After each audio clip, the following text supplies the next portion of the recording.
الحمد لله رب العالمين وصلى الله وسلم على نبينا محمد وعلى آله وصحبه أجمعين أما بعد اللهم علمنا ما ينفعنا وانفعنا بما علمتنا وزدنا علما اللهم أعنا على ذكرك وشكرك وحسن عبادتك. May Allah Azza wa Jalla allow us and help us achieve to fulfill one of the most important ritual in Islam, rather one of the most important ritual fulfilled by all prophets and messengers, and that is no other than Al-Hajj. And inshallah, I'd like to give some word of advice for those who have fulfilled Hajj and for those who have not fulfilled Hajj yet. It's important that you make the intention that you want to fulfill Hajj, especially from a young age. Make the intention. Haddith nafsak bih, which means try to make the intention at the bottom of your heart from a young age. Ask Allah Azza wa Jalla from a young age, every time you come to the month of Hajj, which is actually going to enter in a few days' time on the 18th or 19th of June. May Allah Azza wa Jalla allow us to reach it. Every time you hear on TV or in mosque the Imam talking about Hajj from a young age, try to make the intention, oh Allah, allow me to go to Hajj.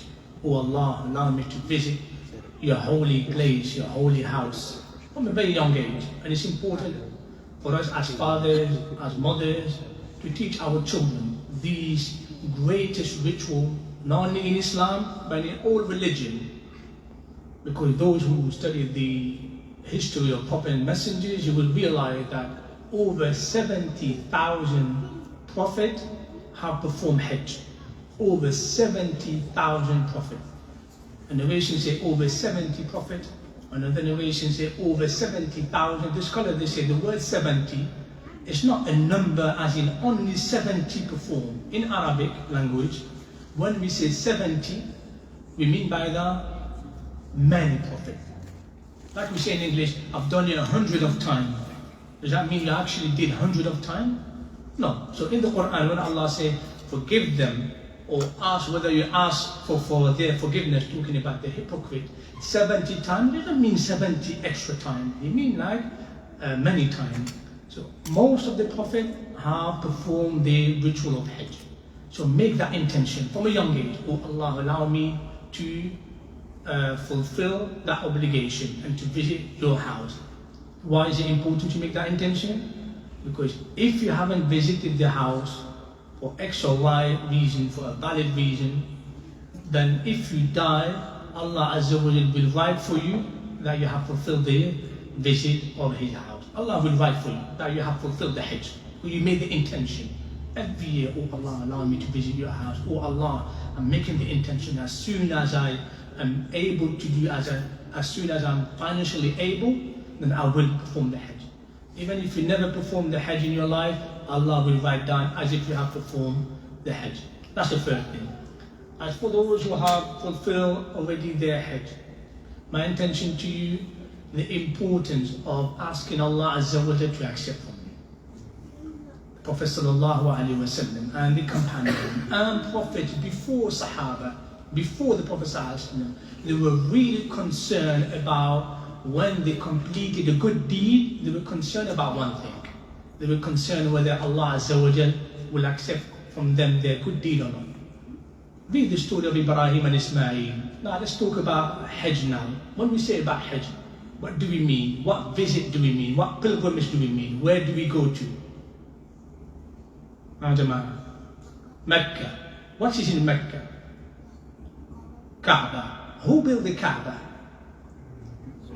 Ibrahim and... Look at Surah Al-Baqarah, the final page of Juz 1.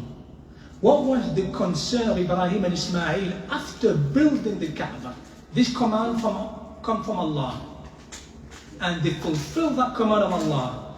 They built the Kaaba in the holiest place. What was the first word of Ibrahim and Ismail? Rabbana taqabbal minna. Oh Allah, accept from us. Allah commanded them to build one of the most, the greatest deed in the greatest place, and they were concerned that maybe Allah will not accept from them. They built the Kaaba, they fulfilled, they completed the building of the Kaaba, and they kept repeating, Rabbana taqabbal minna. So what about us, my brothers and sisters? In any good deed, salah, hajj, sawm, anything, charity, always ask Allah to accept from you, always. اللهم تقبل منا، اللهم تقبل حجتنا، اللهم تقبل صيامنا، اللهم تقبل صلاتنا، اللهم تقبل عباداتنا. Always ask Allah to accept from you. And those who have fulfilled Hajj, there is no harm on you to go back again and fulfill another Hajj. The second Hajj obviously will be, how will it be considered? Will it be a compulsory Hajj for you or a nafil? And what's the purpose of nafil? Like in any nafil in Islam, there are many objectives. One of the main objectives is it could actually replace, or it could actually make up for the shortcoming that you did in the fard. What's the purpose of praying extra nafil in the salah? Can you guarantee to Allah that your first salah is 100% good? Can we guarantee that? We can't guarantee. And we know for a fact that they're not 100% good. Prophet Sallallahu did say, hadith collected by Abdullah ibn Amr ibn As radiallahu anhuma, said that a man will come and pray salah and only half of it may be accepted. Only a third of it may be accepted. Only a quarter of it may be accepted. Only, and he went all the way to the 10th. Only perhaps a tenth of his salah may be accepted. Another narration, Abu Hurairah, what did he say? He said that the first thing that everyone will be questioned about is as-salah. فَإِن تَمَّتْ, if it's complete, Allah will say, فَقَدْ أَنْجَحَ وَأَفْلَحَ, he has succeeded. If it's incomplete, is it lost for him? It's not lost for him. What would Allah question, or what would Allah ask about after that? Nothing. Will tell his slaves, angels, his servant angel, look at my slave if he has performed any nafil. And then Allah's mercy dictate that all these nafil will fill and will fix any shortcoming done in the fard.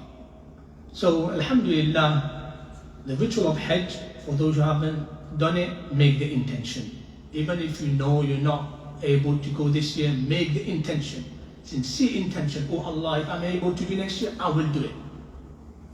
Ask Allah to help you perform and fulfill this greatest act of Islam. And as you know, Hajj is one of the 5 pillars in which one cannot be a full Muslim unless you perform these 5 pillars. Now of course, the condition we mentioned a bit later, there are conditions to perform Hajj. One of them is if you're able financially, if you're able in terms of safety, if you're able to get there. If it's not safe for you to get there, I'll mention a bit later that is why for women, according to the majority, if not the ijma, if they have no one to accompany them, they don't have to perform Hajj. They don't have to perform Hajj, they don't have to go. And his sisters, if you have no one around, no son, no brothers, no one around to take you there, alhamdulillah, the obligation of Hajj has been saqatat, has been lifted. It's not compulsory. Likewise for those brothers or sisters, those who cannot, even if she can afford it, even if she's a millionaire, even if she's, has a lot of money, if there's no one who can take her safely there, then the scholars they say Hajj is not compulsory upon her. Likewise for the brothers, if you're strong, if you can go there but you're not able to go, it's not compulsory upon you. And if you're able to go, but you have to go through some, for example, war-torn countries, for example, or there is no plane, or and so on and so forth, and the scholars they say it's not compulsory for you to go. So now we spoke about the Hajj and what is Hajjabah and the importance of intention. Now the word Hajj in Arabic, Hajj in Arabic, what does it mean? Hajj. In English it means presentation, but it means pilgrimage. But what is Hajj in reality in Arabic? I'm not sure about English the word pilgrimage, what it means. To be honest, I don't know what the word pilgrimage means. But in Arabic, what does the word Hajj mean? Argument. That's Hajj. Okay, perhaps it's coming from the same root, but I don't know what's the connection between the two. What he's trying to say is, مثلا Hijj. Hujja, Hajjaka. That's argument. But Hajj, maybe there's a link that, when somebody wants to argue, he wants to do Hajj, which means we'll come to it. Hajj, Jama'ah, mean intention. You intend to go to a specific place. The Christian, their Hajj, their intention is perhaps to go, I'm not sure, Vatican, I'm not sure. The Jews is to go to Bayt al-Maqdis. May Allah Azza wa Jal free from the hand of those oppressors and give freedom to our brothers and sisters in Palestine. Amen. So for Muslims, the only place where you want to go there to attain your spiritual and to live your spirituality, and a place, a holy place in which you go and you perform some specific ritual, is Mecca. And this is why it's called Hajj, meaning you intend a specific place.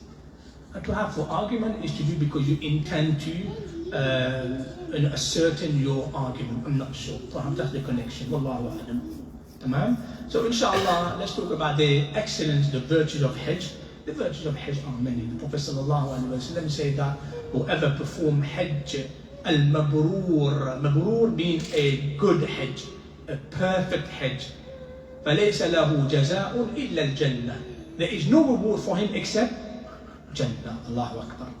Why? Because in another narration, Prophet ﷺ said, narration collected in Sahih Bukhari Muslim, مَنْ حَجَّ وَلَمْ يَرْفُثْ وَلَمْ يَفْسُقْ وَلَمْ يَسْخَطْ رَجَعَ كَيَوْمِ وَلَدَتْهُ أُمُّهُ.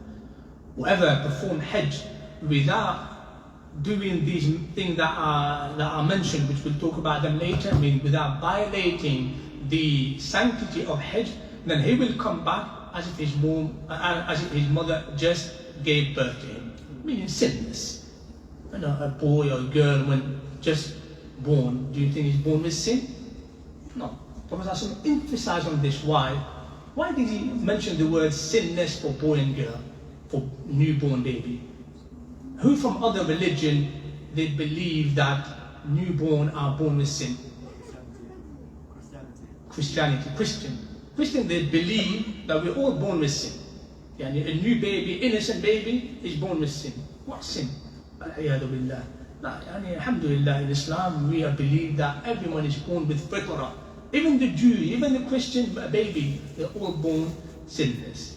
So that's why the Prophet ﷺ emphasized on that word to indicate that we are against, or we are not, we don't have that belief of being born with sin.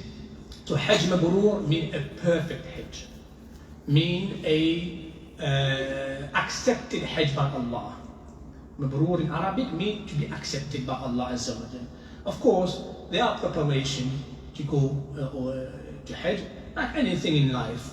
When you want to prepare to open a business, you have to prepare for it. You don't open a business, because you have money and that's it. No, you prepare for it. Likewise, when you have exams, those who are going through GCSE, those who are going through A-levels, those who are going through any higher degree exam, my advice to you is prepare for that. Those who want to get married, they need to prepare for marriage. They don't just get married and that's it. Likewise for Hajj, they need to prepare for Hajj. And that preparation, it has to be mental, physical, spiritual, financial, and we'll talk about that in a few moments, inshallah. So inshallah we'll be talking about what to take, but this one, and I said this by the way, presentation has been done by one of the brothers, Jazakallah Khair, and it said that we can take their presentation, but we're not allowed to change anything in the presentation. However, if we go through and we see that there are things that need perhaps to edit or amend or clarify, not going to say correct because the brother did a very good job, may Allah reward him, we perhaps come in and just add a few things here and there, inshallah. Hajj packages, what we talk about packages here, the different type of Hajj we can do. There are 3 types of Hajj, we mention in a few minutes, inshallah. And we talk also about the geography of Hajj of Umrah. When we go to Hajj Mecca, there are a few things that we need to bear in mind, the boundaries. Medina, there are a few things that we need to bear in mind, the boundaries. Why? Because knowing the boundaries means that there are things you cannot do within these boundaries. Because it's a sanctity, it's a sacred place. Sacred place, the Prophet ﷺ mentioned, إِنَّ اللَّهَ حرم مكة بدعوة إبراهيم. Allah has made Mecca haram because of the dua of Ibrahim. وحرم Medina بدعوتي, and he made Medina haram because of my dua. فإذا دخلتم, when you enter these sacred places, you're not allowed to pluck anything unnecessarily, to cut trees unnecessarily, to hunt a game unless it harms you, like some predators or animals. You're not allowed to hunt a game, example a deer. You're not allowed to do that. They are in peace. You're not allowed to even hunt a pigeon. You're not allowed to do that. They are in peace, in the literal sense of the word peace and sacred. You're not allowed to, when you find something, luqata, you're not allowed to take it and say it's mine. It's there forever. You can't take it to loss of property, but you're not allowed to say after a year it's mine. In Islam, outside of Mecca and Medina, you have 1 year. Let's say you take something that is valuable, you have 1 year to announce. I found something, I found online, on TV, whatever. You have 1 year to announce. After a year, it's yours. But Mecca and Medina is safe forever. If you find money, it's safe forever. You're not allowed to touch it, you're not allowed to take it. This is the sense of safety in Mecca and Medina. That's why it's important to study the boundaries. Now, also the second thing that we need to perhaps talk about when you arrive in Jeddah, I'm not sure about some of the group, what they do, they travel to Medina first. So whether you travel to Medina or Jeddah, generally, as soon as you arrive in Jeddah, generally people would go to Medina by train or by bus. This is what generally would happen. But we'll mention, inshallah, later why it's important to start with Medina. It's better, not important, but better to start with Medina. We'll mention a bit later, inshallah. So the excellence of Hajj, the Prophet sallallahu alaihi wasallam, he mentioned al-Umrah ila al-Umrah kaffara lima baynahuma idha ijtunibat al-kaba'ir wal hajj al-mabrur laysa lahu jazaa'un illa al-jannah. Prophet said that Umrah to another Umrah is an expiation for the sin committed between it and the previous Umrah, and the reward for the accepted Hajj is nothing but Jannah. Another narration, Prophet ﷺ, he was asked, Ayyul a'mali afdal, which one of the deeds are better to Allah? He said, to believe in Allah and His Messenger. And then he said, what is it after that? He said, jihad fi sabilillah, to fight for Allah's sake. And then he said, what is it after that? Al-Hajjul Mabrur, which means the accepted Hajj. By the way, Hajj is considered jihad, la qitala fiha. When Allah Azza wa Jal commanded the men, companion, to take arm and defend themselves and surround Medina and defend the sanctity of Medina, women Sahabiyat, Allah radiallahu anhum, Aisha radiallahu anha, she was like, Ya Rasulullah, what about us women? We want to fight as well. Radiallahu anhum. She said, do we have jihad? Prophet said, yes, you have jihad. And that jihad, there is no fight in it, and which is Hajj and Umrah. And in our day and age, we can, perhaps, especially those who perform Hajj, you can tell how difficult it is. It's not easy. Umrah perhaps is a bit easier, but Hajj is not easy. To perform these 5 or 6 day ritual, to be away from that and to have to observe some of the things that we normally don't observe outside of the Hajj, is difficult. It's very difficult, it's not easy. The heat, and then sleeping outside, on pebbles, it's quite difficult. That is why Prophet considered Hajj to be also a jihad, la qitala fi.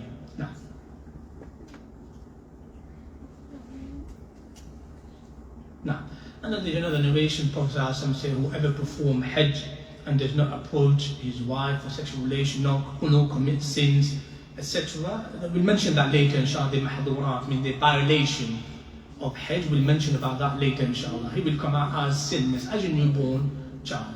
Another narration, Prophet ﷺ, he said that, that's the narration, he said that we consider jihad as the best deed, should we not find in Allah's code, that was from Aisha.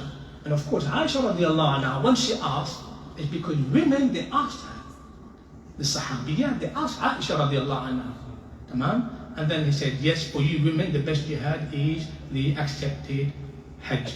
And the Prophet ﷺ also mentioned, ما من يوم أكثر من أن يعتق الله فيه عبدا من النار من يوم عرفة وإنه ليدنو ثم يباهي بهم الملائكة فيقول ماذا أراد هؤلاء. And there is no day in the year when Allah sets free more of His creation from hell than the day of Arafah. He draws near, another narration, He draws near to Jabal al-Rahmah. Okay, we don't need to find out how He draws. We know Allah is above the creation.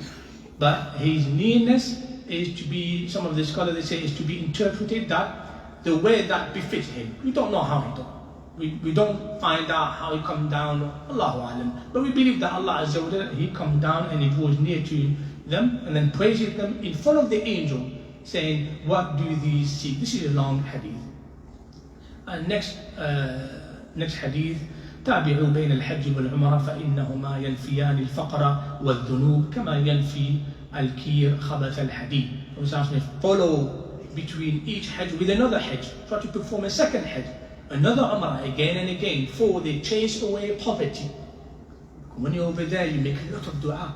You ask Allah Azza wa Jalla to give you bounties and goodness.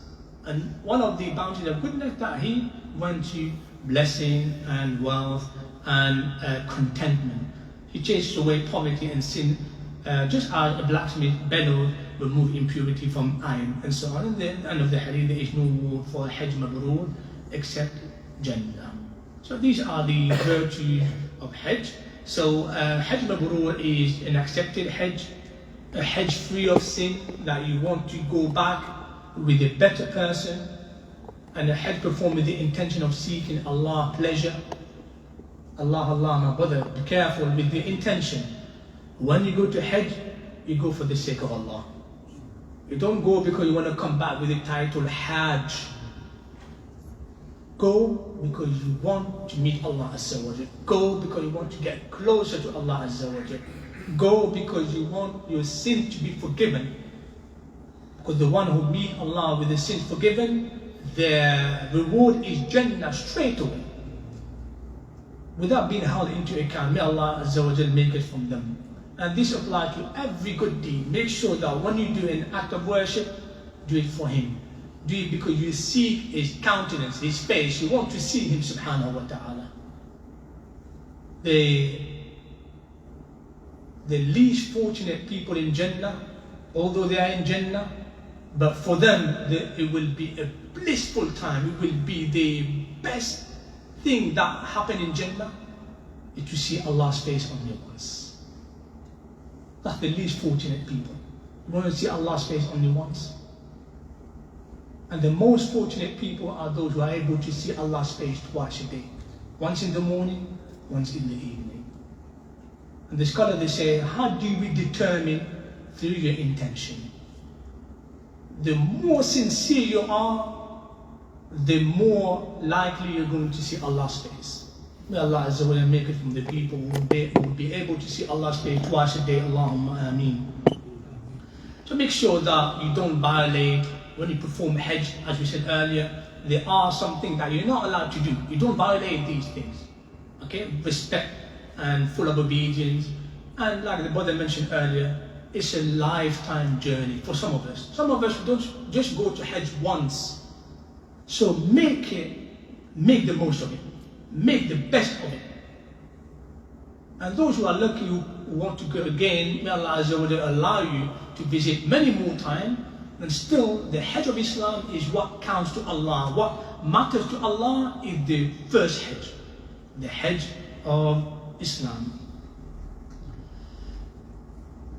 Now, and here another dimension to Hajj Mabrur, meaning that, the Prophet ﷺ, he emphasized also on doing good deed when you go over there.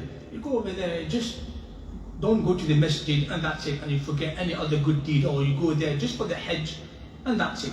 And you don't fast, you don't pray, you don't give charity. No, try to remember that you're in a sacred place, you're in a holy place. So any good deed that are performed in a sacred and holy place are also multiplied. The Prophet ﷺ, what did he say about praying in Masjid al-Haram? It is equivalent to how many prayers outside of Masjid al-Haram? How many prayers? 100,000. The prayer in the Kaaba in Mecca, by the way, when we say Masjid al-Haram, according to the majority, it's not the mosque only, it's the boundaries. The Haram means that the boundaries of Mecca. If you perform any good deed in those boundaries of Mecca, even outside of the sacred mosque, it's 100,000 times better. Not only salah, charity, fast. It's important that you perform those good deeds. The moment Prophet said that Hajj Mabrur has no reward except Jannah, he was like, make Hajj Mabrur. He said providing food for people, spreading good word, and another narration seeking forgiveness from Allah. So basically all these good deeds. So preparation for Hajj, as we mentioned earlier, sincerity. What's sincerity in Arabic? Ikhlas. Ikhlas, sincerity. Make sure that. And shaitan, by the way, always comes. Don't think that I've done ikhlas today, tomorrow, khalas, my heart is full of. Shaitan will always come. Sufyan al-Thawri, one of the great imam, the like of Abu Hanifa, rahimahullah, he said that there is nothing that I fought for 40 years constantly against shaitan other than my niyyah, my intention. So for every salah, every time I start, shaitan comes and tries to remind me, oh, look at people around you, oh, look, you're famous, look, people's eyes are to you. For 40 years, it's a discipline, my brother. Islam, everything in Islam, when it comes to spirituality, it's a discipline, it's a way to discipline yourself. Don't feel like I'm learning a couple of years, khalas, I'm a scholar. I'm learning, do this and do that. I prayed for 5 years, khalas, I'm now a peer, or I'm not sure how you guys call it, but I'm Jama'ah, ليس هكذا. النبي صلى الله عليه وسلم worshiped Allah until the very last minute, alayhi salatu wassalam. And he was the best creation to Allah. Did he give up worship and say, I'm the best creation of Allah, I don't worship? Aisha radiallahu anha felt so sorry for him. She has some sympathy, empathy. She said, Ya Rasulullah, why do you worship Allah until your feet get torn, until your feet cracks up? Why do you do that? You're the best creation to Allah. He said, for that reason, because I'm the best creation of Allah, I have to show gratitude to Allah. And every night he used to say, Ya muqallib al-qulub, thabbit qalbi ala dinik. Oh, turner of the hearts, turn my heart into your obedience. Our Prophet Muhammad sallallahu alaihi wasallam. May Allah Azza wa Jal make us from those people who die as sinless. Allahumma ameen. So repent from any past thing. Before you go there, make sure that you view yourself, oh Allah, forgive me. Oh Allah. And one of the ways also, try to resolve any outstanding differences and seek forgiveness from them. There is no harm. Take away that pride. That pride, we all have that pride. I've got a fight with him, I'm better than him. We all have. This is very natural. That pride of yours, just chuck it to the bin and go back to the person, especially if he's your relative, and seek forgiveness. Please forgive me, my brother. Inshallah, let's fix the issue better. If he says, I have nothing to do with you, just stay away from me, khalas, we did your due. We did your due, that's not an issue. That's between him and Allah. But you email them, text them, try your best to go and see them, especially if they're your relative, especially if they're your parents. Brothers and sisters, remember, parents. Wallah, you have to remember, brothers and sisters, we have a lot of parents who are old in age, and unfortunately, we have a lot of shortcomings. Wallahi, we don't do justice. It's important, as long as they're alive, they're your door to Jannah. Your mom or your dad passes away, one door of Jannah closes. If both of them are not alive, both doors of Jannah closes. They are your opportunity for Jannah. Make sure that they leave this world and they're pleased with you. So those who have their parents alive, make sure you go and see them. If they're not alive, one of the ways to maintain that good time with them is to ask Allah to forgive them. Ask Allah to grant them mercy. And make sure you visit their friend. Abdullah ibn Umar radiallahu anhu said, Ya Rasulullah, a man came to him and said, Ya Rasulullah, you mentioned about being good to the parents. My parents are both not alive. Is there any way to maintain good relation with them? He said, yes, visit their friends. Keep good ties with their families and make dua for them. So your relative, make sure that you resolve any outstanding differences and dispute with them. Try to pay all the debts, or if you cannot pay all the debts, By the way, when it comes to debt, the scholar they say that, let's say you have Hajj now costs 5k, £5,000, and you owe somebody, example, £7,000 or £2,000. Let's make it £2,000. The scholar they say the Hajj is not compulsory upon you because you have to pay your debt back unless you seek his permission and you say, brother, I want to do Hajj, I never perform Hajj. I know I still have £2,000. I can guarantee that next year, inshallah, I can pay it back. But the thing is, I can't guarantee is that if I go, I may not come back alive. It can happen. Will you allow me to go, and will you forgive me if I don't pay you back? If he says, I forgive you, go, don't worry about the 2,000. If you pass, you pass. Khalas, I'll forgive you. Alhamdulillah. If he says, no way, you've got to pay me back. Hajj is not compulsory upon you. That 5,000, what you do? Pay 2,000. Pay 2,000 now and khalas, and then wait until the coming year. That's not an issue, inshallah. So remember this, inshallah. Write your will, and this is recommended. It's not compulsory. It's recommended to write your will, and one of the ways of writing your will, I believe, Allah, he mentioned before, yeah. So like remind your family of fearing Allah Azza wa Jalla. And there's a way to write a will, and go back to the lesson, inshallah. They are available online. Now, make sure the wealth that you use, the income is halal. Choose the right company for righteous. Learn as much as possible about Hajj and Umrah. Very important. And try to learn also the spiritual meaning of Hajj. Don't just learn the practice, how to do it. But when it comes to spirituality, it's empty.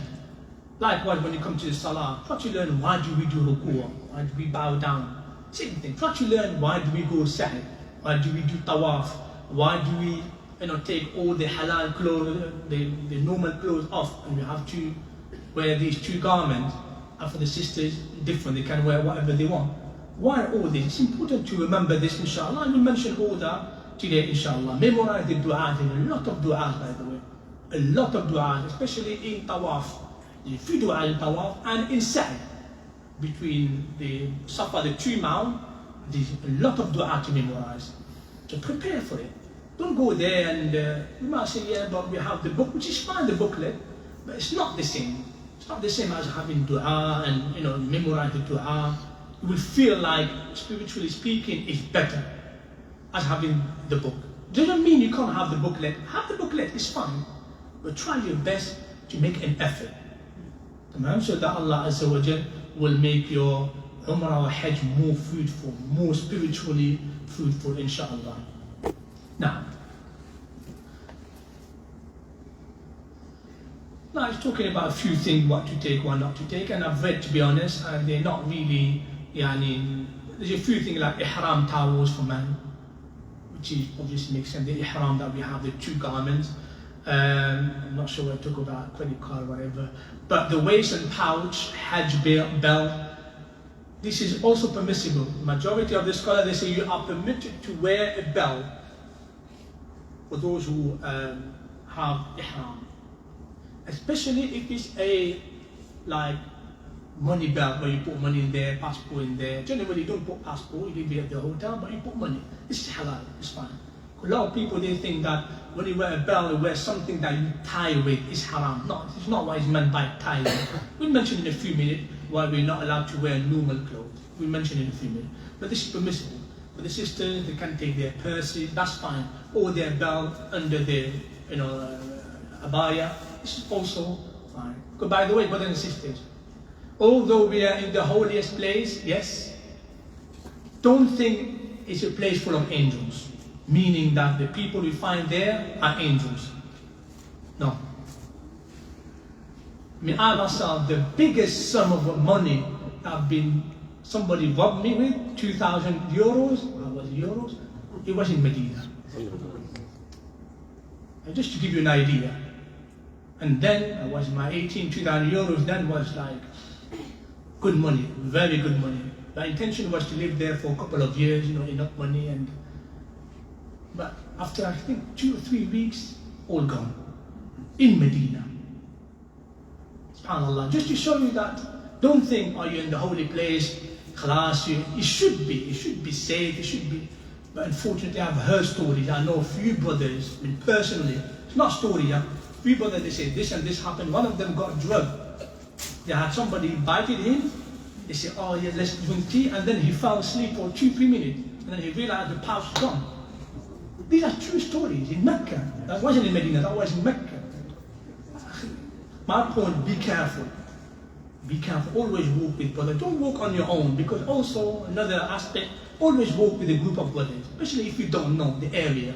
You might get lost. You don't have your phone with you, you don't know where to go. How would you meet them? You're in the middle of 2 million visitors. Make sure you have your phone ready. No, or perhaps nowadays, I'm not sure, I haven't been there since 2008 or 9. Now perhaps they have some of the bandwidth or something. They have something. If you get lost, perhaps they will guide you, inshallah. Perhaps now I'm sure it's much more organized. But a true story that happened to me. My grandfather, rahimahullah, who came from Algeria, he requested, I was there, I was studying in Mecca, he requested me to come and meet him. I met him and we went to Medina together. He was with his group. But in Medina, he got lost for 3 days. That's my grandfather, my own grandfather. He got lost for 3 days. What happened is that he had cataract, so he was half blind. Akhi, I was crying for 2 days, literally crying, because it was my fault. I said to my grandfather, stay there, I'm just going to go to the toilet and come back. I came back, nowhere to be found for 3 days. Just to give you an idea that these things happen. So go there prepared.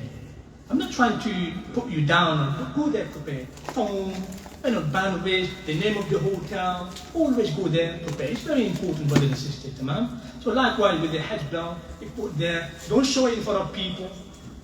Tamam? Just put it there, make sure that you hide it under the garment of the izar, inshallah, under the lower garment. Now, try to, he said there that outside, after you finish Umrah, after you finish Hajj, try to wear something, like modest, like a thobe, and because you're going to a holy place, doesn't mean you can't wear jean and everything. It's halal, it's fine. But try to wear something, because especially when it's hot, now you're going to go in a time where it's very hot.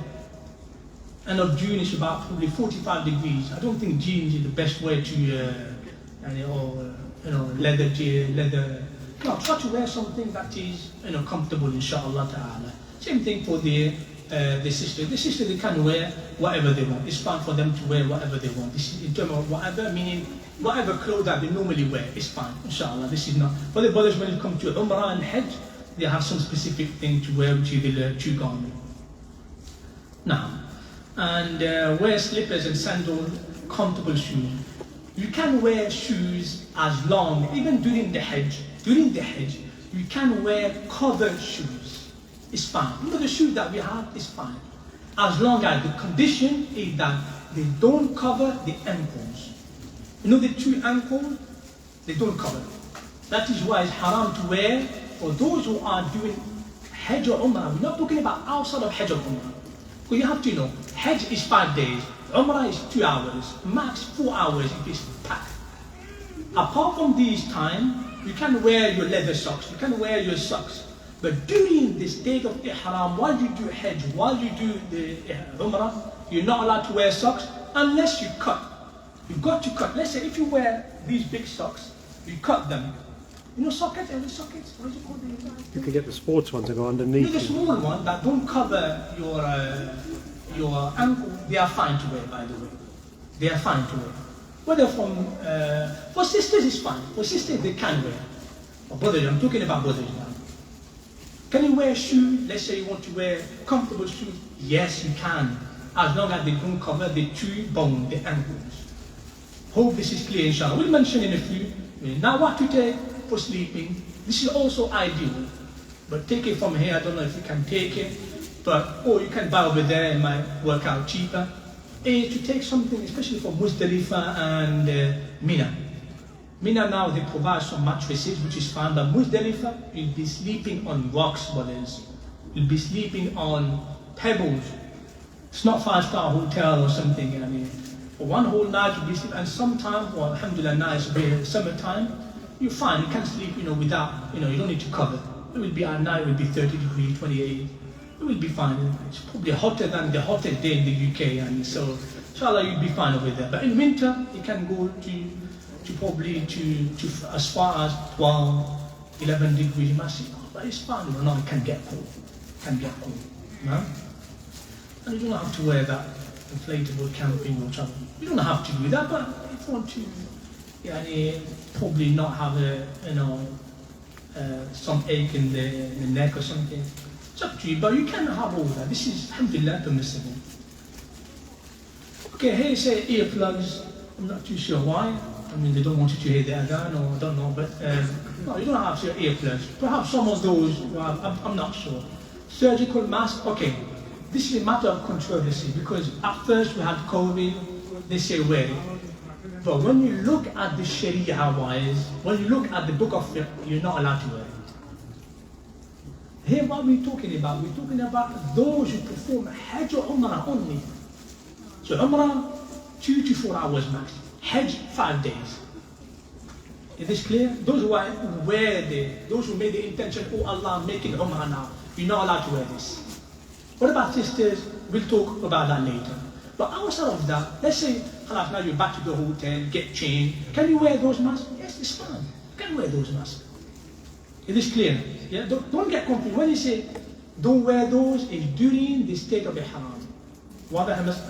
As for safety pin, I'm not sure why it's mentioned, but the majority of the scholars, they say, you're not allowed to wear safety pins. The majority of the scholars. But he mentioned that you can wear them. I'm not sure why. The counter bead, you can also, or nowadays we have these, what do you call it? You have these, the counter thing. You can put that. That's not an issue, inshallah. You want to count how many tawaf you did, how many sa'i you did. You can do that. That's not an issue, inshallah. Of course, all of this should be part of the travel group. I'm sure this will be provided, inshallah ta'ala. Small bag for pebble. They will remind you. Generally, as I said, when you go Hajj or Umrah, you will go with a group of people. They will remind you anyway. And inshallah, they will teach you or remind you.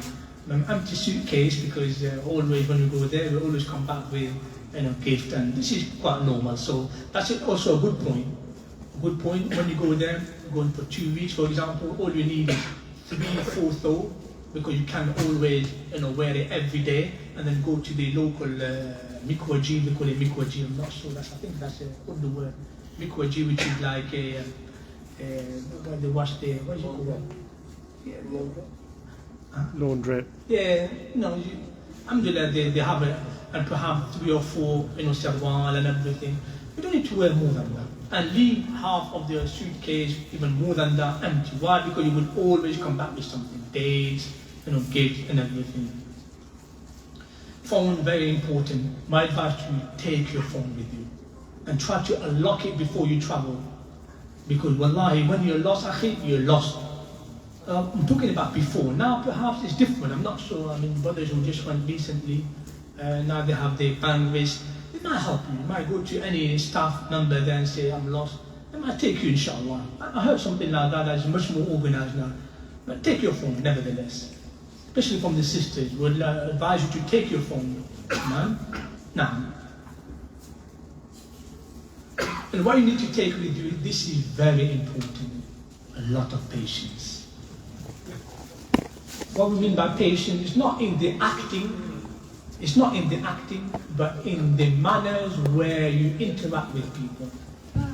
Over there, most of the people who perform Hajj, 90%, they're not coming from, how shall I put, they're not coming from posh background, meaning good behavior, no.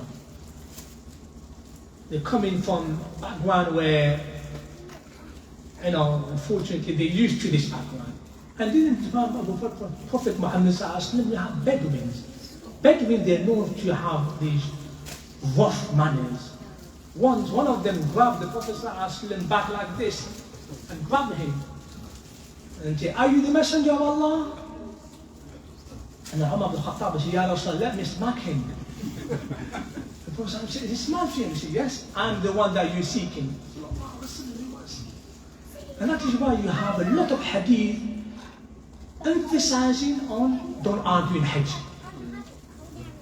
don't insult in Hajj, don't fight in Hajj. Why did he emphasize on that? Because Allah, He knew a different type of background. And from my personal experience, Ya salam.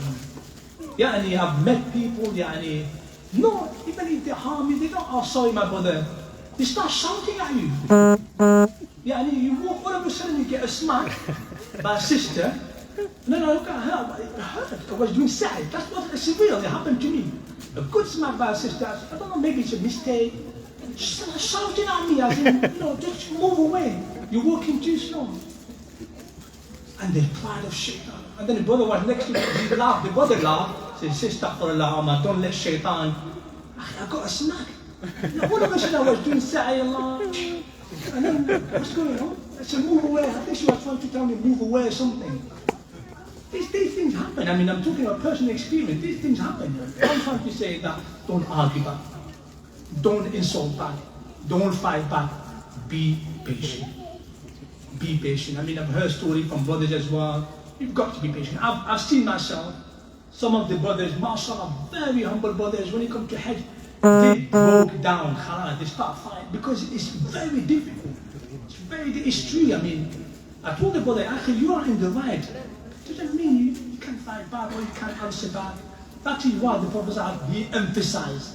Allah Azza wa Jal, not Prophet Allah Azza wa Jal, he said, Al-Hajj ashhurun ma'lumat. Hajj is a known period. فَمَنْ حَجَّ, whoever perform Hajj, فَلَا رَفَثَ, don't come close to your wife. وَلَا جِدَالَ, don't argue. وَلَا فُسُوقَ فِي الْحَجِّ, and don't commit immorality in Hajj. Allah mentioned the word jidal, don't argue. And subhanallah, yani, Allah ala ya'lamu man khalaq. Doesn't Allah know what He created? He knows our nature. We get angry easy, which is fine. Yani, you can get angry, but in Hajj, don't get angry. As we said earlier, is your one-time opportunity. Make the most of it. And Allah will forgive you, subhanahu wa ta'ala. So bring a lot of patience with you. This is very important. This is a very good advice.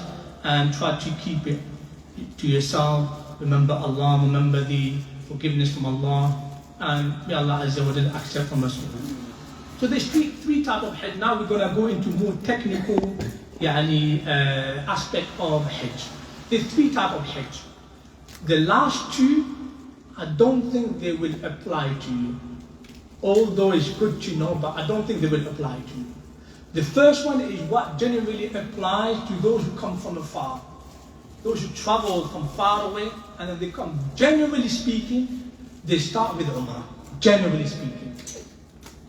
So I'm assuming perhaps 90% of you who they will travel, even all of you that you will travel at least 1 or 2 weeks before Hajj, at least. Generally. So what you do generally, you go to Medina for 4 or 5 days, and then 3-4 days before the 8th of Dhul Hijjah, and why this date, the 8th of Dhul Hijjah, which will occur, I believe, the 26th of June, I believe, or the 27th, depending. The 8th of Dhul Hijjah is the time where you go for Hajj actually. But before that, 3-4 days before that, you come from Medina with Umrah. That is why you have this first time. Generally, the first time is Umrah. What is Umrah? What is Tamattu'? Tamattu' is you do Umrah first before Hajj. That's Tamattu'. And I said 99% of people who travel from abroad, who visit from abroad, they all do that. Now, does that mean you have to do that? No, you don't have to. Let's say somebody wants to travel for just 6 days, 7 days. He doesn't want to go to Medina. All he wants to go is just Hajj, that's it. He arrived on the day of 7. On the day of 8, after Fajr, he wants to go straight to Mina without performing Hajj. Can he do that? He can. He can do that. And this is the third one, which is Ifrad. He just goes for Hajj. Of course, he will have less reward because he won't have the reward of Umrah. But generally, people who visit from far away, they have the Qiran. What is Qiran? Qiran is to perform both of them together at the same time. How so? Example, if you come late, you want to come late, I mean, because you can't afford, you can't come before, but you don't want to miss Umrah. You miss Umrah before, but you don't want to miss Umrah anyway. And this happened to our mother Aisha radiallahu anha. Our mother Aisha radiallahu anha, when she traveled from Medina to Mecca, of course before it took about 2 weeks, as soon as she arrived in Mecca, she started bleeding. She had her menses, radiallahu anha. And then the Prophet said, you can't perform Umrah. Meaning, you're in the state of Umrah. He said, you can't do anything that any person of Umrah does, but you can't do tawaf. And sa'i you can do. He told her, sallallahu alaihi wasallam, you can't do sa'i. Why could she do sa'i and not tawaf? It's not an act of worship in itself. Say again? It's not like an act of worship in itself.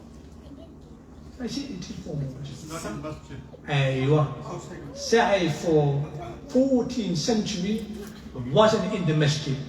You know, Safa and Marwa, it wasn't part of the Masjid. Only after the extension of Malik Fahd, he made it inside the Masjid. Nowadays, women are not allowed to perform sa'i as well, because it's considered inside the Masjid. So before, they could perform between the two mountains. And then after, when she got purified, everything, she said, Ya Rasulullah, everybody is going back to Medina with Umrah and Hajj. I'm going back with only Hajj. Fine, radiallahu anhu. And then the Prophet said, you know what? I'll let your brother Abdurrahman to stay behind with you. We're on our way, but perform Umrah with your brother. And this is what she did. The point is that you can perform Umrah after. You can perform Umrah after.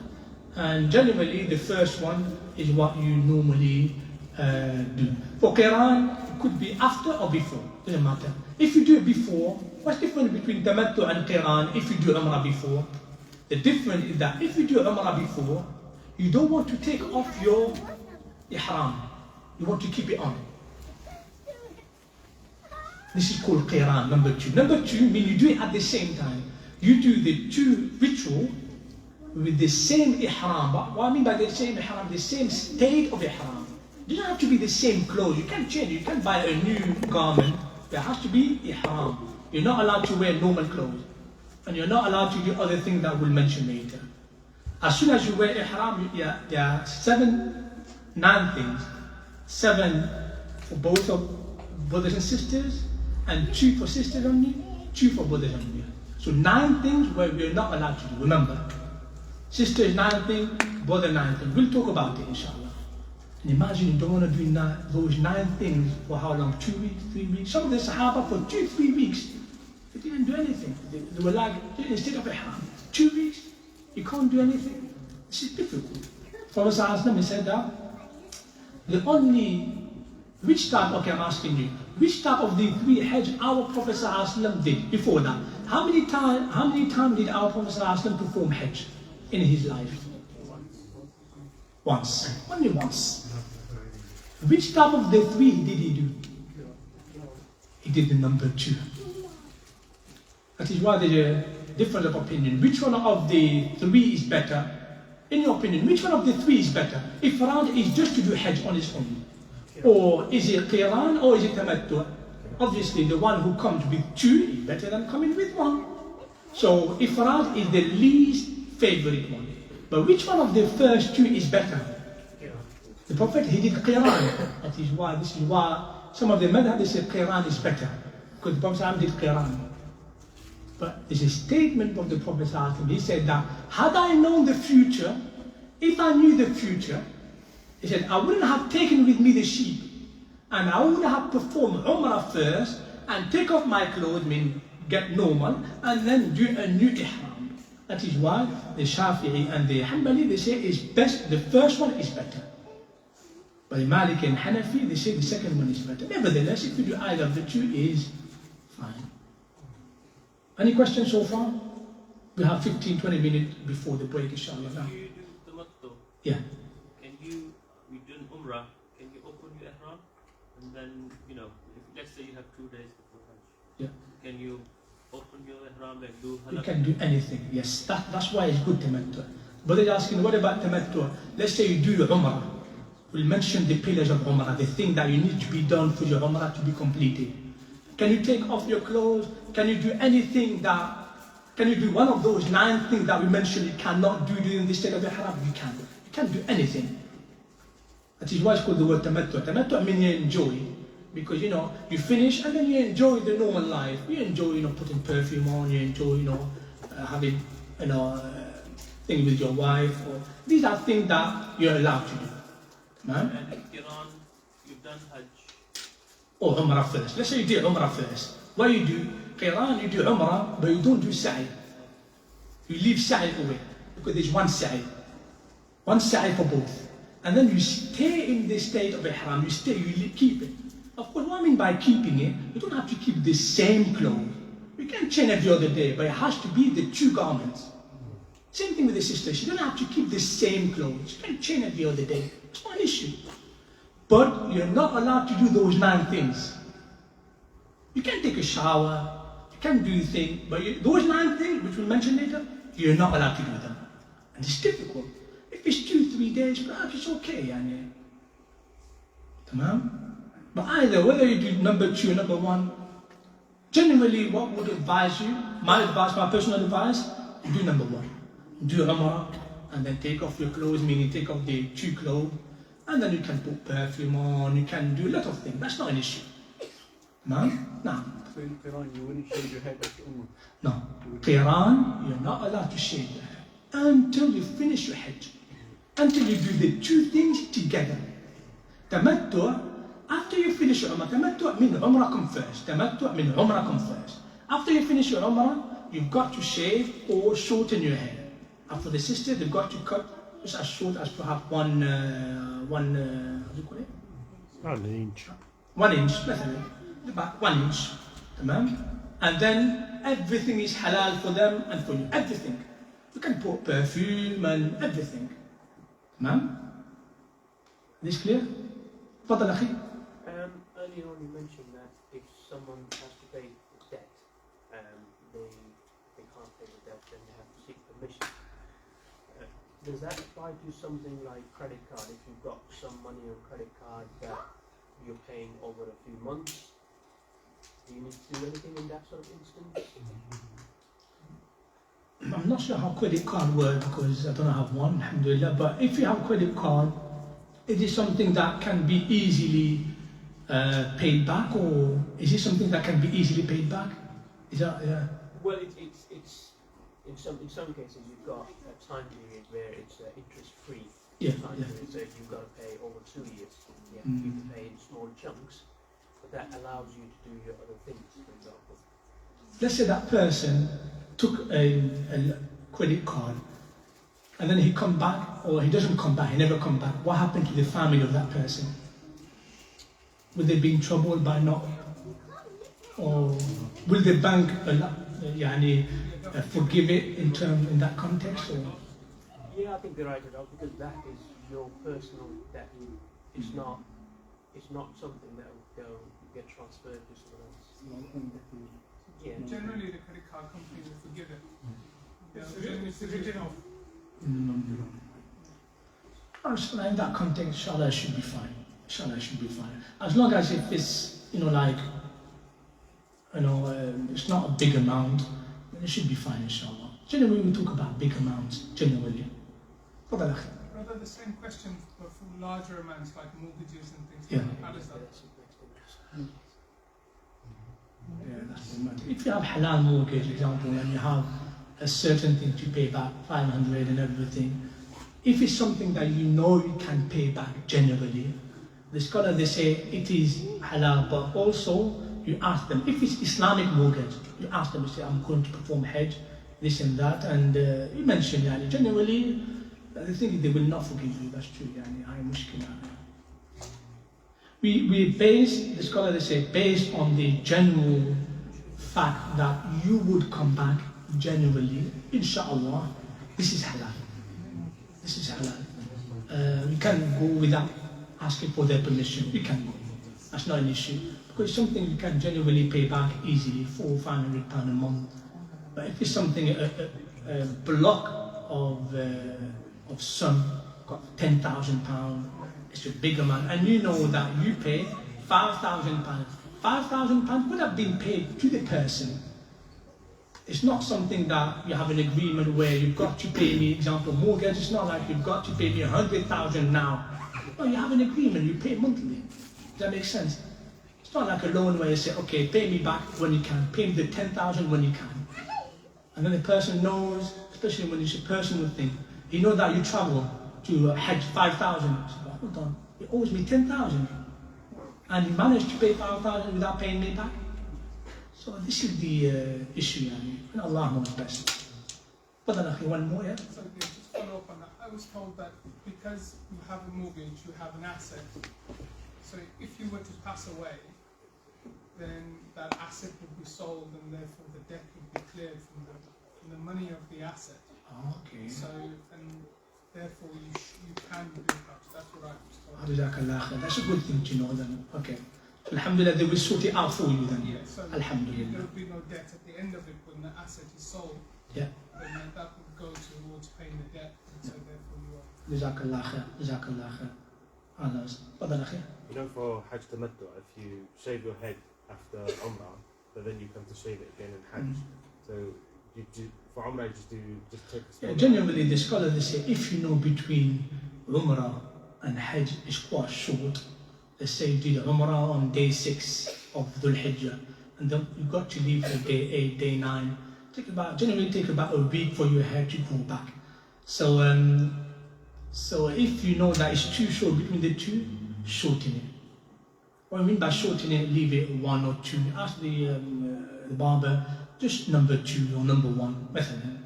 But if you know that you do Umrah quite a long time before, let's say 1 week, 10 days before, then just shave it. It takes about a week because the scholar they will ask this when I was there.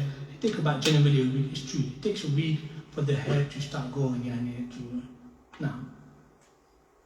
Allahu Alam. Let's move on, inshallah. Now, these are the 3 types of Hajj.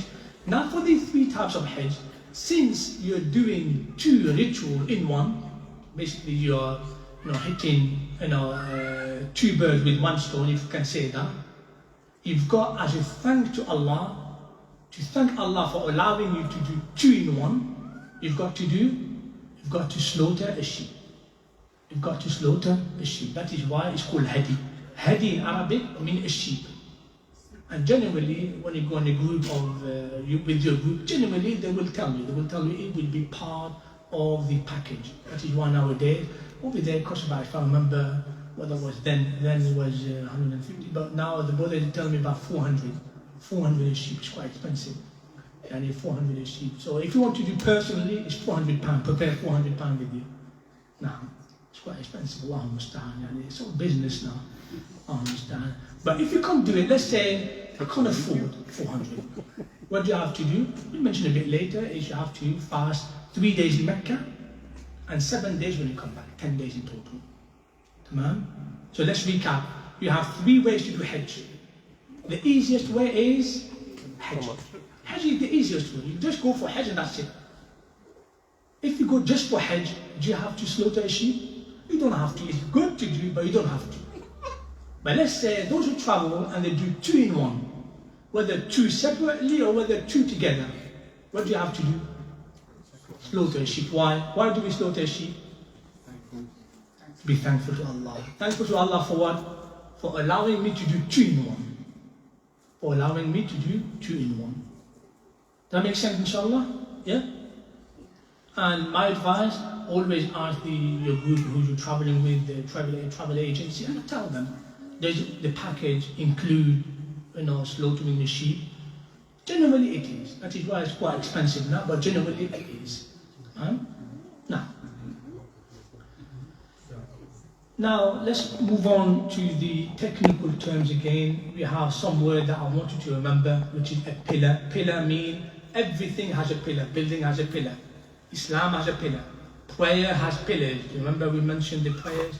Hajj also has pillars. Remember this word. What does pillars mean? Mean if you intentionally miss out, or by accident you miss out, or you didn't know, so I didn't know how to do that. You missed out, or you forgot to do it. You missed out because you forgot, your Hajj is not valid.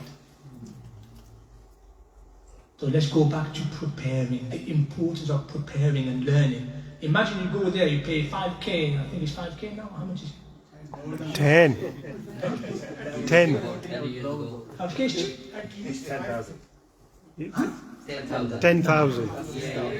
Starting price. 10,000.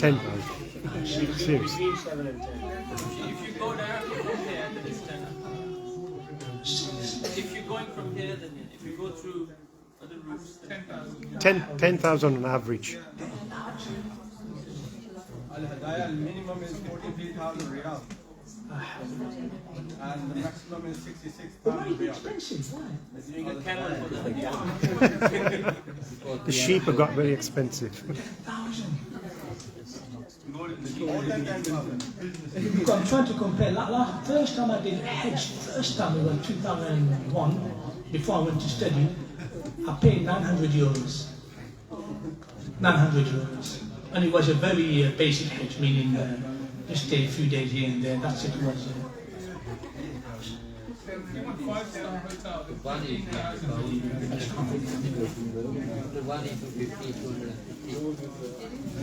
Al-Hadaya is VIP. Alhamdulillah, may Allah reward you all. No, my brothers and sisters, it's not about, I thought it was 5k, but subhanAllah, I'm way outdated. But alhamdulillah, your money will not go to waste. Alhamdulillah, we're not leaving this dunya with money. Are you going to take our money in the grave? No. What you take with you is your good deed. So remember that. But subhanAllah, what I'm trying to say is that imagine you pay this much money, 10k, to know that your Hajj is not valid. So brothers, you have to be clever and you have to remember that it's important to prepare. Obligation means that you must do it. But let's say you miss it out. If you miss out intentionally, your Hajj is not valid. Intentionally, you say, you know what, I can't be bothered, I don't want to do that. You mean it, you say, I don't want to do the Ram al-Jamarat, to throw 3 times in, I don't want to do it, I can't be bothered. Then your Hajj is not valid. But if you miss it out because, for X or Y reason, you have a valid reason, whether you forgot, whether you did not, we were not able to do it. It was too bad, or maybe there was something that happened, stampede, or anything like that. Your Hajj is valid, however, you've got to pay a compensation, and that is to slaughter another sheep. And that sheep, you don't have to slaughter during the period Hajj, you can slaughter after. Let's say a month after you appoint somebody and you say, can you pay me? Actually, this is what I would advise you to do. Why? Because after Hajj, from £400 you go back to £100 the sheep. The sheep is very cheap after Hajj. Problematic. But and if you cannot afford, actually you cannot afford, then you've got to fast only 3 days. Or before that, you've got to feed the poor, but if you cannot afford, just 3 days. And the sunnah is the desirable, the best thing to do. As you mentioned, try to perform the Hajj in the most perfect and completed way to maximize your reward. Manasik is the 3 things that we mentioned earlier, the ritual. Let's recap. What are the 3 rituals that you can perform? First one, the type of Hajj. First one is Tamattu'. Tamattu' is Umrah first, then Hajj, separately. 2 separate things. The second thing, Qiran, which is Hajj and Umrah together at the same time. Whether you do Umrah after or before, it doesn't matter. But you do it in the same state of Ihram. And the last one is Ifrad. This is Manasik. Also another Manasik, the places. There are 3 places that I want you to remember. Mina, 4 places. Mina, Arafah, Muzdalifah, and Mecca. And in Mina we have Ram al-Jamarat. Muzdalifah is where you sleep. This is your wajib. We'll mention all that in detail, inshallah. And finally, is 2 things I want you to remember. Fidya. Fidya is compensation. And hadi. Fidya is you compensate if you violate one of the 9 things. But fidya of different type, we'll mention later. You know the 9 things that you're not allowed to violate while you're in the state of Ihram? We'll mention all that. 9 for sisters, 9 for brothers. 7 is common, sisters and brothers, but 2 extra for sisters, 2 extra for brothers, so 9. We'll mention all that later, inshallah. So hadi, every time you hear the word hadi, it's sacrifice an animal. Every time you hear fidya, it's the fasting of 3 days, feeding 6 needy people or an animal to sacrifice. Fidya, you have a choice. But we'll mention a bit later, inshallah. Dhul Hijjah, obviously, you know Dhul Hijjah, the new month that will enter inshallah on the 18th or 19th of June. And by the way, before I forget, Dhul Hijjah, the best day to the sight of Allah, to the eyes of Allah, are the days of first 10 of Dhul Hijjah. Better than Ramadan? Yes, better than Ramadan. Now the best nights in the eyes of Allah, in the sight of Allah, last 10 nights of Ramadan. Tamam? When it comes to nights, Ramadan are better. When it comes to days, Dhul Hijjah is better. The Prophet ﷺ, what he said about Dhul Hijjah, said there are not a day that in which a good deed is performed is better to Allah than jihad fi sabilillah. I mean optional deed. Optional deed is better than sacrificing your own life, except if you go out to fight and you never come back alive, meaning that you are a martyr. And they say, when it was days, Ya Rasulullah, the first 10 days of Dhul Hijjah. First 10 days of Dhul Hijjah, when you're there, maximize your good deed. Every day give £5 or 5 riyal. Every day do any good deed. Every day fast, do dhikr of Allah, try to complete the Quran every other day. You stay in the masjid. And you have some of the brothers and sisters, unfortunately, they use now the place as a way to visit. Let's go and visit, McDonald's, let's go and visit there, Al-Bayt, Kudu, and this and that. We're not saying you're not allowed to eat, you're allowed to eat. But maximize your good deeds. Make sure that you're there, you eat what you need to eat, and that's it. Tamam? And perhaps after Hajj, perhaps, if you have 1 or 2 days, you want to do a bit of visit here and there, that's not an issue. We're not saying it's haram. But during the times, especially the first 10 days, we're talking about the first 10 days. After Hajj, the first 10 days are gone. So you can do whatever you want. After Hajj, that's not an issue. The first 10 days, maximize your good deed. Remember that they're the best days in the sight of Allah. Now, the next word that I want you to remember is Taw, the day of Tarwiyah. The day of Tarwiyah. The word Tarwiyah, Yurawwi means you prepare, is the 8th day of Dhul Hijjah. The 8th day means 1 day before what? Number 8, when you have 8 of Dhul Hijjah, is a day before the 9th of Dhul Hijjah. Why is 9th of Dhul Hijjah a very important day for every Muslim? It's a day of Arafah. The Prophet ﷺ said, Al-Hajj Arafah. Your Hajj depends on Arafah. If your Arafah is perfect, your Hajj will be inshallah perfect. Because it's the day where Allah draws near, where Allah comes down, where Allah boasts subhanahu wa ta'ala to the angel. He tells the angel, look at my slave who is standing in Arafah. Allah, he boasts subhanahu wa ta'ala. And he's worthy of boasting subhanahu wa ta'ala. He deserves this boast. Allah Azza wa Jalla is saying, it is the day I will forgive all those who seek my forgiveness. That is why, outside of the pilgrims, those who are here, those who stay behind, it is sunnah for them to fast. As for the pilgrim, can they fast? No, makruh. They don't fast. But if you fast, you faint, you pass out in the heat. No, don't fast. By the way, during the Umrah and Hajj, Umrah you can fast. But generally, it's not that hard. Generally. Hajj is makruh to fast any of 12. That is why the Prophet ﷺ forbade to fast the day of Eid. He forbade to fast the 3 day Ayyam Tashriq. Tashriq is the 3 days after. He forbade to fast. He said, don't fast. Because you're busy with rituals, you're busy going to Mina to throw the pebbles, you're busy. But he said, except those who cannot fast the 3 days. Earlier we mentioned those who cannot afford to sacrifice a hadi. What do they have to do? Those who cannot afford to sacrifice a hadi, they have to fast 3 days in Mecca. But let's say you travel on the day of 15. Will you be able, and Ayyam Tashriq is 11, 12, 13. If you fast 14 and 15, you travel on 15, you leave Mecca. You're not able to fast, the 3 days. They say you can fast the first, but not on the day of Eid. Day of Eid, you're not allowed to fast. The day of Arafah is makruh to fast. Don't fast on the day of Arafah for those who go to Arafah. Those who are here, yes, it's best for them to fast. You fast on the day of Arafah. If you, let's say, last year I was in Pakistan, and the day of Arafah, it was 8th in Pakistan. So what do you do? The Arafah is when the Hajj is happening. So what do you do then? That's problematic. That's one of those problems that keep occurring every year. Is that the different day and around the world, like we have Eid and Ramadan. That is why, according to the three madhab, that when the first Muslim country sight the new moon, even if it's the other side, but it has to be Muslim country. Like in Pakistan, they sighted the moon.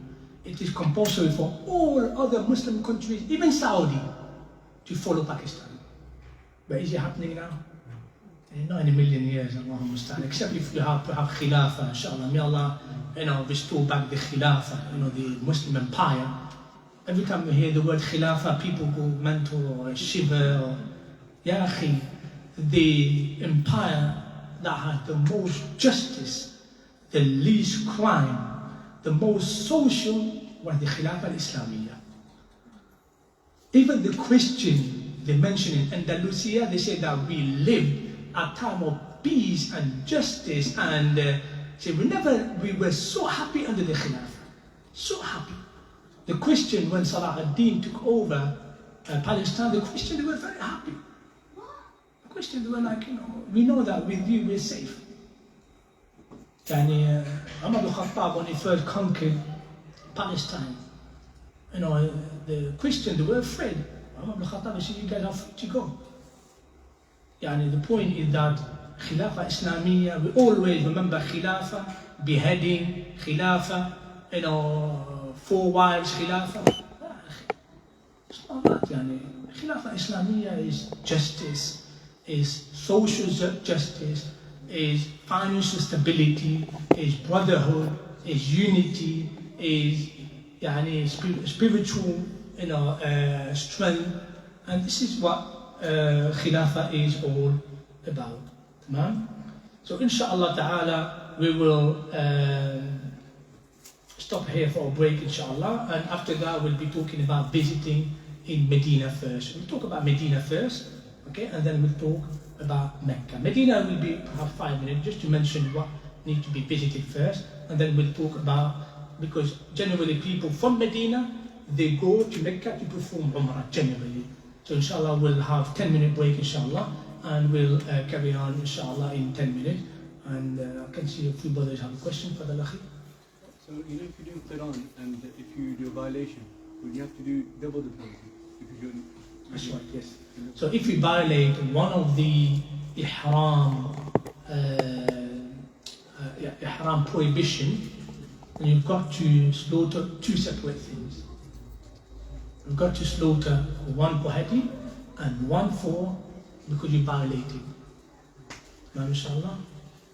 Allahu Alam. Inshallah we'll have a break. Fadal Akhi, inshallah. So you fast on the day of Hajj regardless of wherever you are.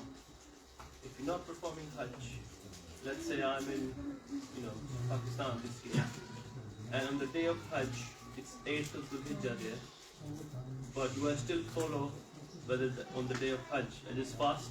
Would it be counted as a day of... So you're in there and you follow Pakistan, is that what you're trying to say? I'm in Pakistan. Yeah. And in Saudi it's 9th of the Hijjah, whereas in Pakistan it's 8th. Yeah. So do I fast on the day of Hajj, which is obviously only in Saudi Arabia? Fast both days, inshallah. Fast both days.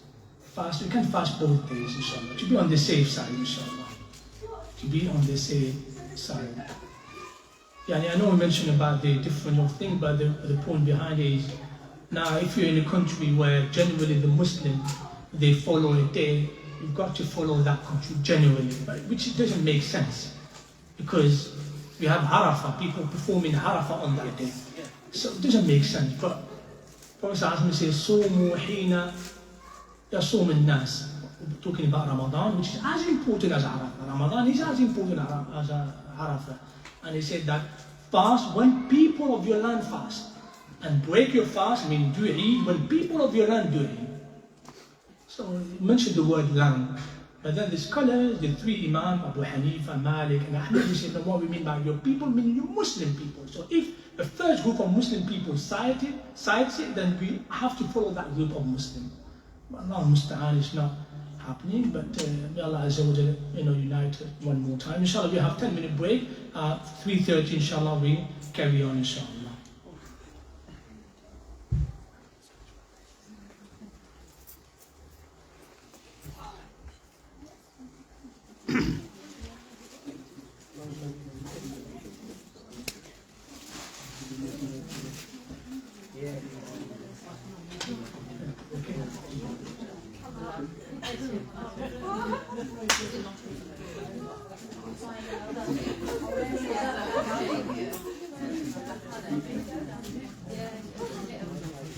might go a bit beyond, like half an hour. No.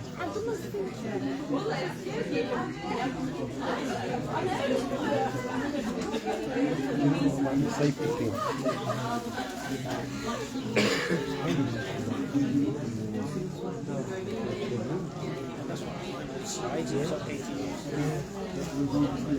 I've got it in on there because he's asked me to bring it around. So hopefully that will mine's pretty sticky. He's a bit of a difficult. And what if actually the mask is a requirement for the government? Yeah, I know. Pick up my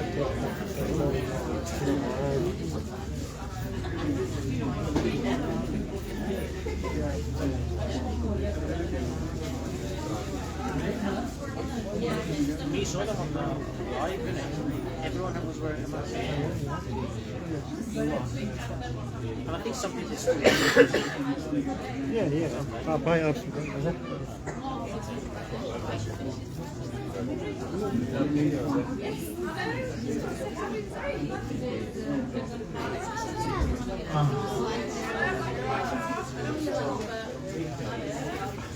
I like when we got shot when we said 10,000 stuff. Yeah, it's I think this year that's a good side. The thing is, right, I was going to ask him this. Okay, so obviously when it comes to supposing you've done that, I don't know, if you're next year, but you're not ready for what do you do? You have the money. What do you do? If she can go with a Mahmoud way, any other Mahmoud. You're the only person. Yeah, I know. I'll go because I've got to leave it again. That's the other thing. You want it up for one. Who goes then? I'm not going to ask him. You've only got to go for one person. Does your wife go or do you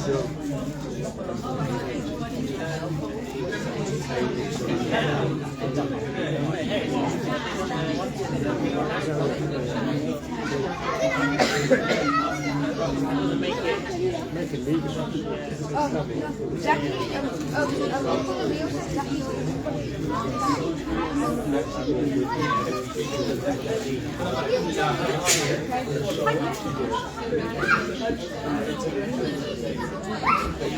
Abdurrahim.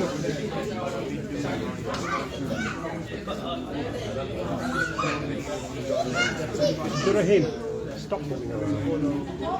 Run outside.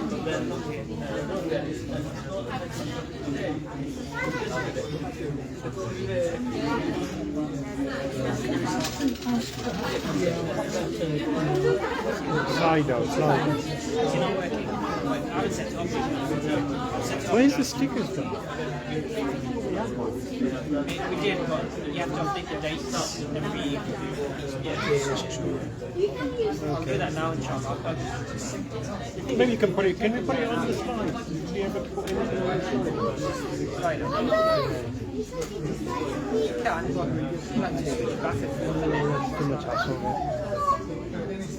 I mean, the post is still on the side. I can't see one. Did you put one? Yeah, I'll set it up. We should come up with it.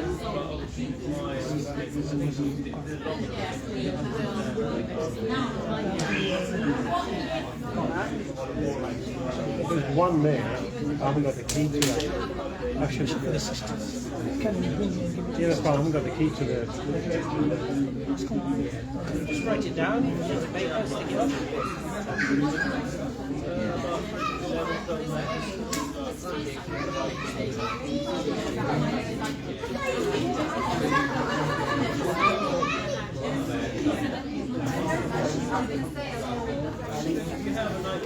Why did you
Inshallah, we'll resume inshallah our class. Inshallah, we will talk briefly about Medina. Generally, people who visit from outside of KSA, Saudi Arabia, they go to Medina first. So in Medina, as you know, it is the Masjid of the Prophet ﷺ, the Medina of the Prophet ﷺ, and the most important places to visit are the Masjid, obviously, of the Prophet ﷺ. And once you're in there, what's recommended for you to do is to give salam to our Prophet Muhammad ﷺ and his two companions when you pass through their graves. The second place to visit, we'll talk about it later, is Al-Baqiyah. To visit the graveyard of Baqiyah, to give salam to the greatest companions, the greatest men that ever walked on earth after the Prophet ﷺ. And they sacrificed their lives for Islam to reach us. Without them, we would not have had Islam in the UK. Without them, Islam would not have been, spread around the world. They sacrificed their lives for the beauty of Islam to be spread and for justice.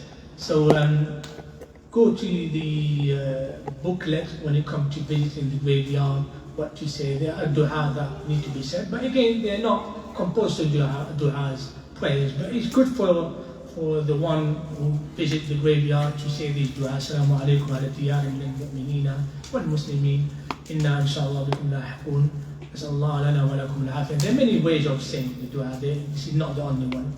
And remember that when you visit the graveyard, of course, as much as respect you have for those companions, and by the way, they are not only companions, even people, to our day, people that are still being buried in the graveyard of Baqiyah.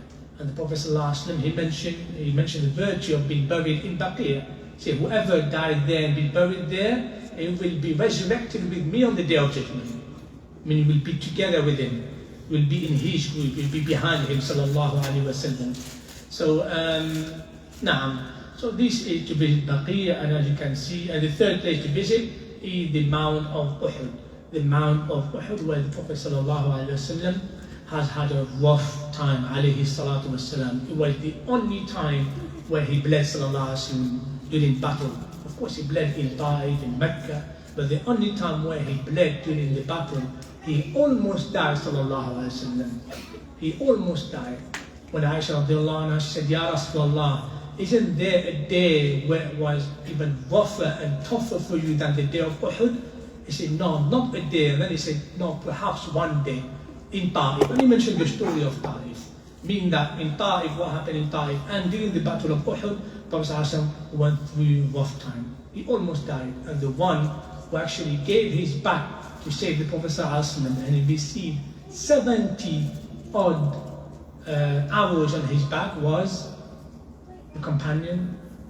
One companion protected him, Talha bin Ubaydillah. Prophet ﷺ said, whoever wants to see a walking martyr among you, Prophet ﷺ called him a martyr. He never died, but he died, he never died during the battle.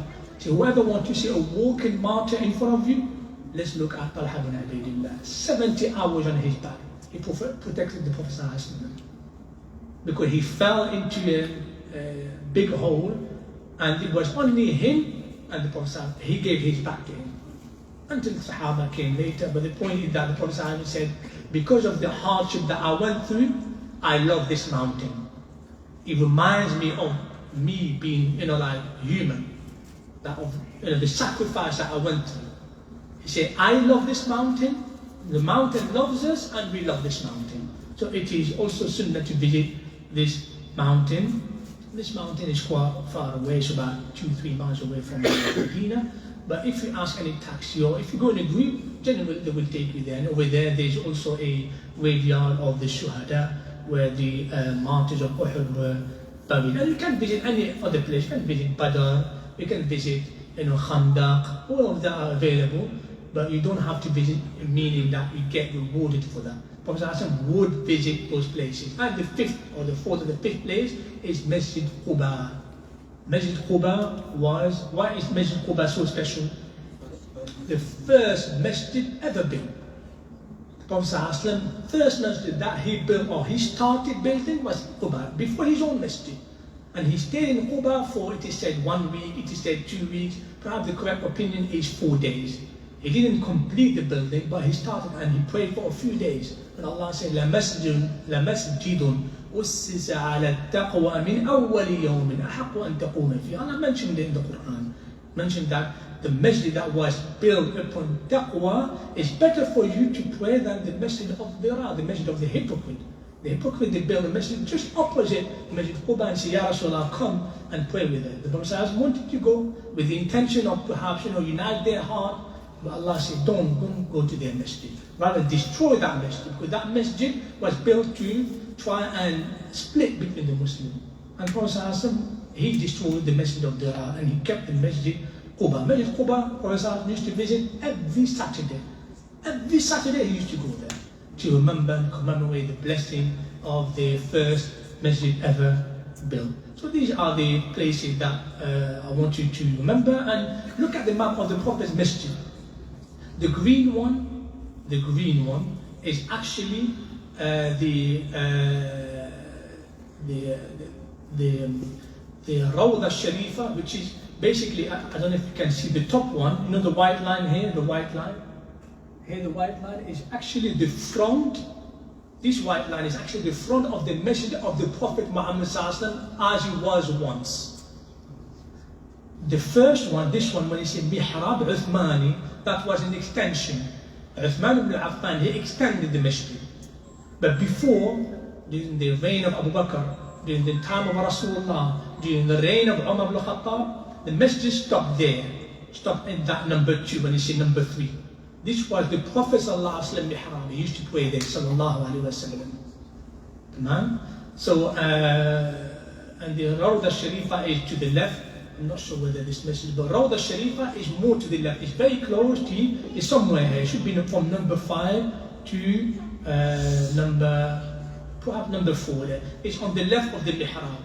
From number 4 all the way to the room of Aisha. Because this room in black color, it used to be the room of the Prophet and Aisha radiallahu anha. The closest room adjacent and close to the Masjid of the Prophet was the room of Aisha radiallahu anha.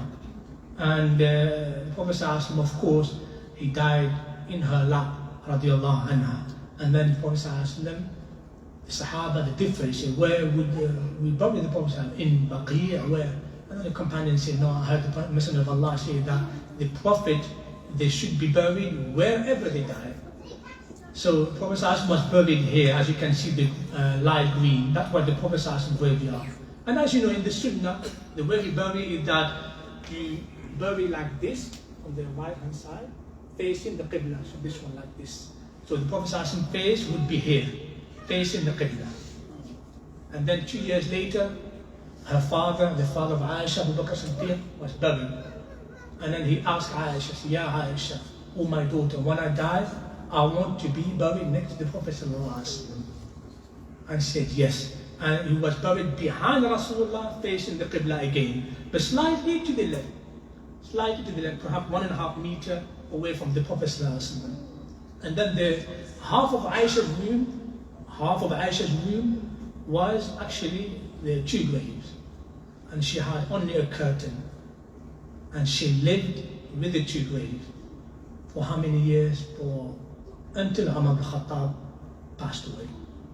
And then Umar ibn Khattab, when he was stabbed after 10 years later, he requested Abdurrahman ibn Auf, or his son Abdullah ibn Umar, said, please ask Aisha if I can be buried there. And Aisha radiallahu anha, she said, I will give up my room, because she wanted to be buried next to her husband, obviously.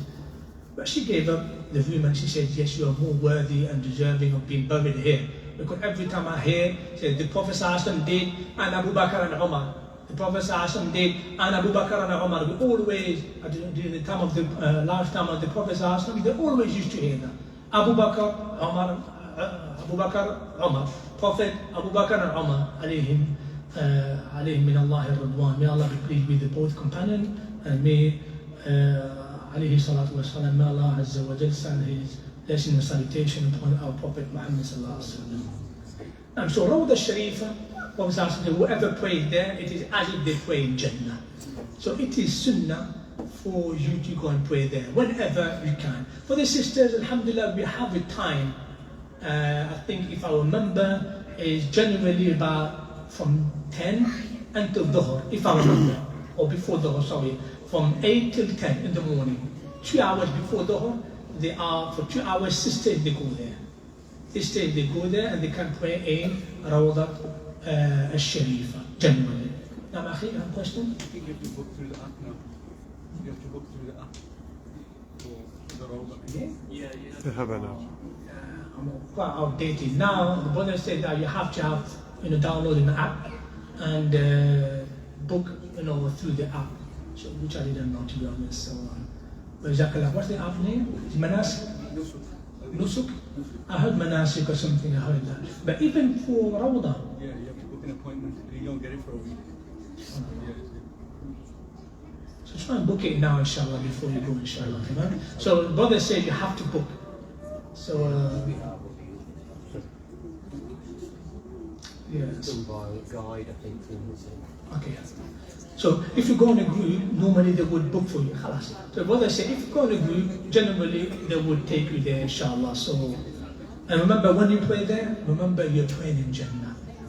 I want you to have that feeling. Yani, imagine you're in Jannah. Yani, this is how the Sahaba used to see it, radiallahu anhum. And as you can see the picture, the way you do, inshallah, then we will move on to Mawaqi. the way you do, as you pass by, the first little thing, and on the top, here you can't see it, but on the top here, it should say, Huna Rasulullah. On the top there's a green, on the top of the first one, on the top there's a green like sign says, Rasulullah, I mean here lies Rasulullah. So the way you do it is that, let's say this is the green one, so when you pass by, you face him and you say, Assalamu alayka ya Rasulullah. Okay? You can say like this, or you can just look at the thing and say, Assalamu alayka ya Rasulullah. You go 1.5 meters, Assalamu alayka ya Abu Bakr. After 1 meter after, Assalamu alayka ya Omar. And then you leave. And the scholars they say you can, after you leave, make sure you don't obstruct anything. After you leave outside, you face the Qibla and you make dua. Allahumma shfa'na fina nabiyyik. And you ask Allah that He grants you the intercession of the Prophet sallallahu alaihi wasallam. Ask Allah that He will, resurrect you with the Prophet sallallahu alaihi wasallam. All of this, and it is from the Sunnah. Now, one issue: can you visit every now and then? Meaning, like every hour you go and visit. The scholars they say you can't do that. Although the Prophet sallallahu said that do not make my grave a place to visit all the time. Since you come from far away, perhaps once a day, perhaps once when you come to Medina, once before you leave Medina, you can do that. But to make it every prayer you go and visit, this is not narrated by the Sahaba. Abdullah ibn Umar, he used to visit once, every time he would leave Medina, he would give salam to Rasulullah. When he come back to Medina, he would give salam to Rasulullah. Just twice, that's it. The Sahaba, they lived there. They never went there and said, Assalamu alaikum Rasulullah all the time, because the Prophet said, don't make my grave a place to visit all the time. Tamam? لا تجعلوا قبري وثنا, يعني don't make my grave to visit all the time. And then you go to Baqi, as I mentioned earlier, the way you do the dua. Mentioning Quba, Masjid Quba, like the uncle mentioned earlier, you will go in a group, so they will take you to Masjid Quba. And when you go to Masjid Quba, remember the Sahaba, the sacrifice, the Prophet ﷺ, when he first arrived in Medina, he arrived in Quba. After 14 days of travel, 14 days of walk, alayhi salatu wasalam, he almost lost his life, him and Abu Bakr Siddiq, because they were searching for him, they were hunting them down. And remember this, and try to remember, as if we go back 1400 years ago, and remember the Prophet ﷺ being there, he built the first masjid. And the first Jumu'ah, by the way, the first Jumu'ah performed in Medina was in Masjid Quba. By the Prophet, of course, by the Prophet ﷺ was in Masjid Quba. Now, Fadl Sheikh. Just going back to Masjid Quba, yeah. Is it recommended that you go visit, because you also get the reward of a Umrah if you read 2 rakats nawafil there? Is that correct? And if that's correct, can you visit that every day or as many times as you like? Now, Masjid Quba you can visit every day. Umar ibn Khattab or Abdullah ibn Umar used to visit every Monday. The Prophet himself used to visit every Saturday. And he used to go to his maternal auntie from she breastfed him. So now this is permissible to visit every other day. But if you go, example, in a group and you don't want to split the group, try to follow the group, follow the guide. But can you Islamically visit there every day? Yes, because there is a virtue in the masjid. As for giving salam to Rasulullah, there's no specific virtue. Prophet ﷺ, what did he say when he said, don't visit my grave? He said, for your salam can reach me from anywhere in the world. When he said, Assalamu alayka ya Rasulullah, me saying sallallahu alayhi wa sallam, angel is every one of us. When he says sallallahu alayhi wa sallam, an angel is appointed to give salam to Rasulullah. He will go to his grave and say, so and so gave you salam. And the Prophet ﷺ in the grave ask Allah to forgive you and ask Allah to give you his blessing and salutation. Whoever, Prophet ﷺ, he cried when he heard that from Jibreel. Jibreel told him, Ya Rasulullah, Allah has commanded me to tell you that whoever from your ummah gives you salam once, Allah will give his blessing and salutation upon him 10. Prophet ﷺ, he cried out of happiness for his ummah. And then he came out here, Jibreel came to me and told me that whoever among you pray for me once, Allah will basically give you blessing and salutation 10. Tamam? So that is why it's not recommended to go and visit his grave. Ask for, all the time, and regularly, constantly, all the time, making it a habit or making a regular, constant, sunnah. Say, it's sunnah to visit all the time. Ask for Quba visit. It's not an issue. Every day, every other day, not an issue. There's another Masjid Qiblatain. Masjid Qiblatain. It has also virtue. It is it's the third mosque built in Medina. The second mosque was Madinah, Masjid Nabawi. The third one was Qiblatain. And this mosque, it is known because there was an incident where the Prophet ﷺ, on one occasion, he was commanded by Allah to face from north to south. Because for 14 months, the Prophet ﷺ in Medina, he used to face that way. He used to face north for 14 months. And he wasn't happy. In his heart, he even asked Jibreel, he said, Ya Jibreel, just ask Allah for me. And they say, Ana abdul mithluk, I'm a slave of Allah like yourself. He said, rather ask Allah yourself. Ask Allah, make dua. He made dua until Allah Azza wa Jalla revealed the famous ayah that turn your face to the Qibla. And then from Fajr he prayed that way, and Dhuhr he prayed that way. But the man who prayed with Rasulullah in Dhuhr, he came back to his tribe, I think it's Banu Sa'd. I think the name is Banu Sa'd. He said, I just came back from Rasulullah sallallahu alaihi wasallam. We prayed Dhuhr facing south, facing Qibla. And when they were praying, they all faced that way to that way. And during the Salah, faced that way. Meaning that is why it's called Masjid Qibla, the Masjid of two Qibla. Because it's the only Masjid where they prayed one Salah facing two Qibla. First two rak'ah they prayed facing Jerusalem. Third, fourth rak'ah faced Mecca. What about their Salah? Is it accepted? Allah Azza wa Jalla in the Quran, وَمَا كَانَ اللَّهُ لِيُضِيعَ إِيمَانَكُمْ. Allah will not make your Iman, your Salah go to waste. Allah Azza wa Jalla accepted their Salah. So can you visit? Yes, the scholars say you can visit, but there's no spiritual merit in there. But you can visit. You want to see Masjid Qiblatain, that's not an issue. Generally, the visit, when you come to visit, you can visit. Now, let's move on, inshallah. I'll take a question later. Let's move on. Now, generally people leave Medina. When they leave Medina, where do they go to? Mecca. And most of the brothers and sisters, they put their ihram thawb. Remember the two words, ihram. Ihram has two meanings. We have ihram thawb, they call it now ihram, which is fine. But in the classical text, ihram doesn't mean thawb. It means the niyyah, the intention, what you say. You say, labbaik Allahumma Umrah, labbaik Allahu Hajj. This is ihram. So when you read in the book of fiqh, saying ihram is a pillar, you must do ihram. What does that mean by ihram? It's not the thawb. It's the intention. Okay? Now, wearing, can you wear in the hotel?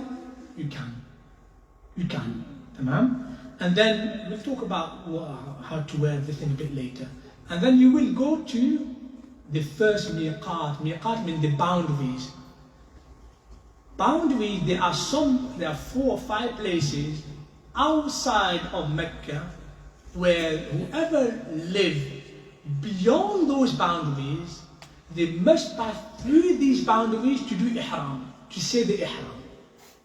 So if you come from Medina, go into Mecca, the closest boundary for you to be able to say the ihram and wear is Dhul Hulayfa, which is now called Masjid Ali.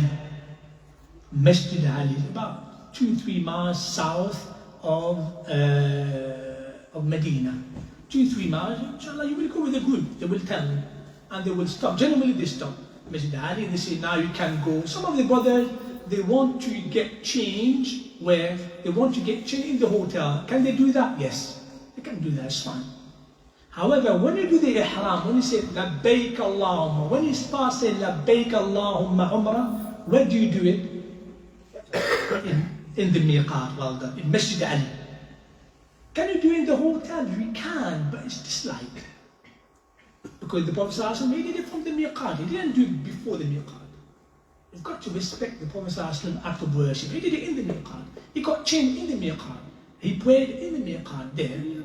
But it doesn't mean you can't get changed, you can. But when you say the ihram, when you say labbaik Allahumma Umrah, you say it in the miqat. Generally, the guide will tell you, inshallah. And that place, miqat, Masjid al-Hulayfa, is Masjid Ali now. It's known as Masjid Ali or Abiyar Ali. This is what it's called. And this is how it's called now, Masjid Ali? Masjid Abiyar Ali? It's still called like that? I think it's still called Masjid Abiyar Ali. It's a big masjid, it's a white masjid, so you cannot miss it. Alhamdulillah, they have facility, they have showers facility. But my advice, because it will be Hajj time, too bad, take a shower and everything in the hotel. Tamam? And perhaps you can get dressed in the hotel. That's fine. That's not. Getting dressed is a different story. You can dress before. That's not an issue. But saying the ihram, don't say in the hotel. Wait until you reach the miqat. Is this clear? So these are the miqat. So we mentioned the miqat. I don't want to mention the rest because you guys will be coming from Medina. Prophet ﷺ mentioned there are 4 or 5 miqat. And then he said after that, say,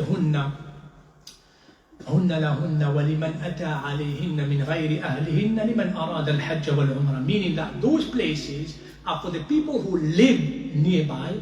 You're not allowed to go and intend Hajj without making the ihram there, without saying the ihram, the intention there. Or those who come from beyond those places. And then what did he say? فَمَنْ كَانَ دُونَ ذَلِكَ, what about those who are within, inside those boundaries? Let's say somebody who lives 50 miles ahead, Miqat is behind, he lived between Mecca and Medina. What happened to him if he lived there? There's a place now called Rabiq, which is like south of Medina. Does he have to go to Medina and do the ihram there, do the talbiyah there? No, doesn't have to. From his house. حتى أهل مكة من مكة. Even those people who live in Mecca, they do ihram in their own house. As soon as he leaves the house, he do ihram. But for us, the people who visit in Medina, they have to do ihram where? In the miqat. Yeah? What is the name of the miqat in Medina? Masjid Ali or Hulayfa. Tamam? Yeah? Generally, the guide will tell you. Tamam? After the miqat, it shows you here the miqat. For example, this is the Hulayfa. Medina is here. I don't know if you can see. Medina here, so it's about Abiyar Ali, that's Abiyar Ali. 250 miles north of Mecca. So Medina is just here, the blue, and then it's just 2 miles south of Medina. And then you will carry on all the way to Mecca. And as for the rest, it's not, now let's go to the Haram Mecca. Okay, now let's go to the Haram of Medina and Mecca, by the way. Haram of Medina and Mecca. As I said, why are there boundaries? Well, let's go back to Haram, sorry. In Mecca, look at Mecca. These are the boundaries of Mecca, the green one. Within them, you're not allowed to do a few things. In Medina, that's in Mecca. I'll give you a better example. In Mecca, you have a few names, Ja'abrana, Tan'im. Tan'im is Masjid Aisha. Some of the brothers, they perform Umrah, they finish Umrah, they shorten their hair, and they say, I want to perform an extra Umrah for my mom. Extra Umrah for my dad. Can you do that? Yes, you can do that. Let's say you arrive in day 4. You still have 4 days before Hajj. And they say, tomorrow I have the intention to do Umrah for my mom. Umrah for my late father, for my late mother. Can you do that? Yes, you can, it's fine. But on the condition that you've got to leave the boundaries of Mecca. And the closest boundary is Tan'im. As you can see, it's very close to Mecca. Tan'im now is called Masjid Aisha, Aisha's mosque. Ask for any taxi driver, take me to Masjid Aisha, they all know it. They all know it. How far is it? It's about 3 miles. 3 miles. Walking, I wouldn't advise you to walk on mashallah, but about 3 miles. It says here, Tan'im 4.5 miles. 4.5. That's the closest one. So can you do a second Umrah on behalf of your mom, on behalf of your late father? This is fine. This is completely fine. It's not haram. In that case, if you want to do Umrah after another, so make your hair short. Don't shave it. Make your hair short. You can make your hair short so that the next day you do Umrah for your late mother, for your late father. That's not an issue, inshallah. for your brothers, those who cannot afford it. That's not an issue. Tamam? Is this clear, inshallah? Yeah? So why these boundaries are important? Meaning you're not allowed to do Umrah, a new Umrah, especially for visitors. We're not talking about people who live in Mecca. We're talking about visitors. You're not allowed to do within Mecca, from your hotel. You've got to get out of the boundaries of Mecca. Is this clear? If you want to do extra Umrah, talking about extra Umrah here. We're not talking about the first Umrah when you come from Medina. We're not talking about that. Yeah? Just to clarify, if you're doing the extra Umrah, if you're at your hotel, can you do your ghusl and get changed into your ihram clothes, go to Tan'im, over there, and then make your intention there and come back? That's it. The way you make your intention is Labbaik Allahumma Umrah on behalf of my mother, on behalf of my father. Mention your mother, your father. Now, you can't do that. You can ask, can you get dressed from the hotel? Yes, you can. You don't have to take your ihram all the way to Masjid. By the way, Masjid Aisha, also they have facilities. Talking about 15 to 16 years ago, there were facilities. I'm sure now they still have facilities where you can, of course, yeah. Brother, Masjid Aisha is outside the boundaries. Yes, outside. Masjid Aisha is just outside the boundaries. Yes, sir. What's the difference between these boundaries and the one that, like... Yeah, these boundaries are for two things. Now, within these boundaries, an aspect of the sanctity of Mecca. So the sanctity of Mecca and Medina, you're not allowed to cut the plant. You're not allowed to hunt again. Not even fighting it, you're not allowed. Anything that is lost, you pick it up, but you give it to lost and property, but you've got to keep it safe. Maybe that person might come back. A year later, might say, oh, subhanAllah, I forgot in that masjid. Might come back. You've got to leave it there. You're not allowed to, and you're not allowed to fight and everything. Outside of these boundaries, you can do. Outside of these boundaries. Is this clear? Now, in terms of Umrah or Hajj, because he's asking in terms of Umrah or Hajj. In terms of Umrah or Hajj, those who live in Mecca, when you come to Umrah, those who live in Mecca, he does it from his house. He doesn't need to go outside. He doesn't need to. Is this clear? Those who are visiting Mecca, let's say you visit Mecca, and then you're going to stay in a hotel for how long? 1 week. Is Mecca your house? You've got to leave. You've got to go out of the boundaries. Salah. You've got to leave those boundaries. Now, if you come from Medina, you're not allowed to say, oh, you know what, I don't want to do ihram from miqat in Medina. I want to wait until I go to Tan'im. You're not allowed to do that. Let's say by mistake, you made a mistake. This is one of the violations we mentioned later. One of the violations is that you do the ihram after the miqat. You violate it. You're not allowed to do that. What do you mean by ihram? Either by wearing the clothes or either by not saying the ihram. The scholars, they say, let's say by mistake, you forgot to say Labbaik Allahumma Umrah. You genuinely forgot, and you pass by. You're probably 50 miles on the way. They're not going to go back because of you, are they? Huh? You completely forgot. You said the ihram, Labbaik Allahumma Umrah. And your Umrah is accepted. But on one condition, what do you have to do? You've got to slaughter a sheep. Tamam? You've got to compensate. Tamam? For your Umrah to be valid. Mostly people, they have 2 rakat of Niyyat of Umrah or Hajj. 2 rakat. 2 rakahs or the Umrah intention of Umrah. They're asking perhaps what we call it the rak'atain of the ihram. Yeah. The Prophet ﷺ, he prayed rak'atain. But if this rak'atain for ihram, majority of the scholars, this is not for ihram. He was praying sunnah ﷺ. Because the Prophet ﷺ, he left Medina in Dhuhr time. And he got dressed. When he got dressed, he was praying 2 after Zuhr. It wasn't 2 after for ihram. But if you want to pray extra in this masjid, that's not an issue. But you have to make the intention not in namaz, outside of namaz. Labbaik Allahumma Umrah.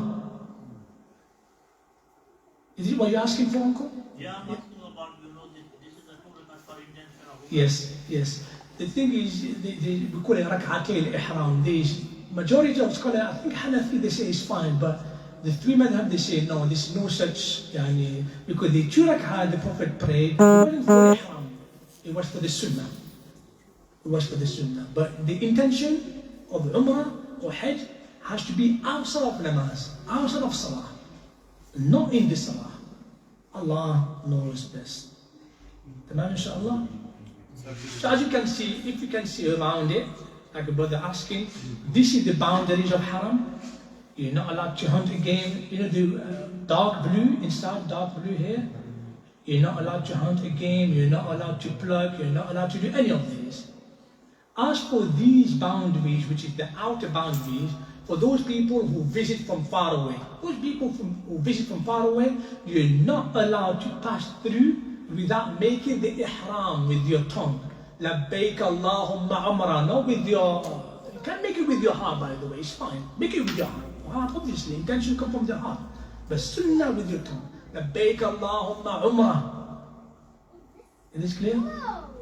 Let's say you already performed Hajj before. You already did it. And now you're going again to perform on behalf of your father. You can't do that. You have to say, Labbaik Allahumma Hajja an Abi. On behalf of my father. This is also permissible. Tamam? Now. Yeah? If you don't tamattu, so you get out of ihram after Umrah, then would you go to the boundaries to get the ihram for Hajj, or would you just do it in your hotel? Okay, good question. Now for Hajj, for Hajj, let's say you do Umrah, you did Umrah, and then you take off your clothes, you have still 2-3 days, to do Hajj, visit Masjid, everything. On the 8th day, the guide will tell you, okay guys, let's prepare, we're going to go to Mina. Do you have to leave the boundaries? We said earlier, normally, if you do extra Umrah, what do you have to do for extra Umrah? You have to leave. You can't do from the hotel. For Hajj, no. Hajj, you don't leave. Hajj, you do from the hotel. From the hotel, we'll talk about it later. From the hotel, you do Labbaik Allahumma Hajja. Oh Allah, now I'm leaving the hotel, I'm going to Mina to do Hajj. From the hotel. We'll talk about it, inshallah, in a few minutes, inshallah. So this is why I've been... Now, I'm not talking about women generally, especially women who have menses.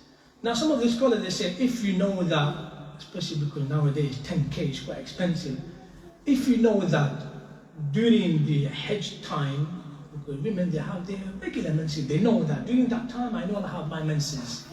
They're allowed to take pills to stop the blood flowing. They're allowed to do that. But if this happens, perhaps after Hajj they will have about a few months of irregular menses. But it's a risk that it would be worth for you to take. Why? Because imagine, you only have, 6-7 days, and then during those 6-7 days, you can't perform Hajj, you can't perform. So my advice to them is for the sisters who know, during this time, it's my menses time. I know, it's a fact. Because now Hajj, as we said, it will be from the 27th, 28th of June until the 3rd, 2nd of July. If you know, my sister, that during this time, it will be your menses time, your period, take pills, my advice for you. Take the pills. Because there are pills that will delay or stop the blood. And now there are pills. So go to the local pharmacist and ask them. I believe that I think you have to take 1 or 2 months before, something like that. So, but if you know that you stay for 2 weeks, 3 weeks, you know that you stay longer, then that's not an issue. But they have some specific ruling, and that is, we start with the sisters first. The sisters, when they do Umrah, and they have their menses, can they do Umrah with their menses on? Can they do the Ihram? Let's say they leave Medina. Can they say the Ihram in Medina having their menses? Of course they can.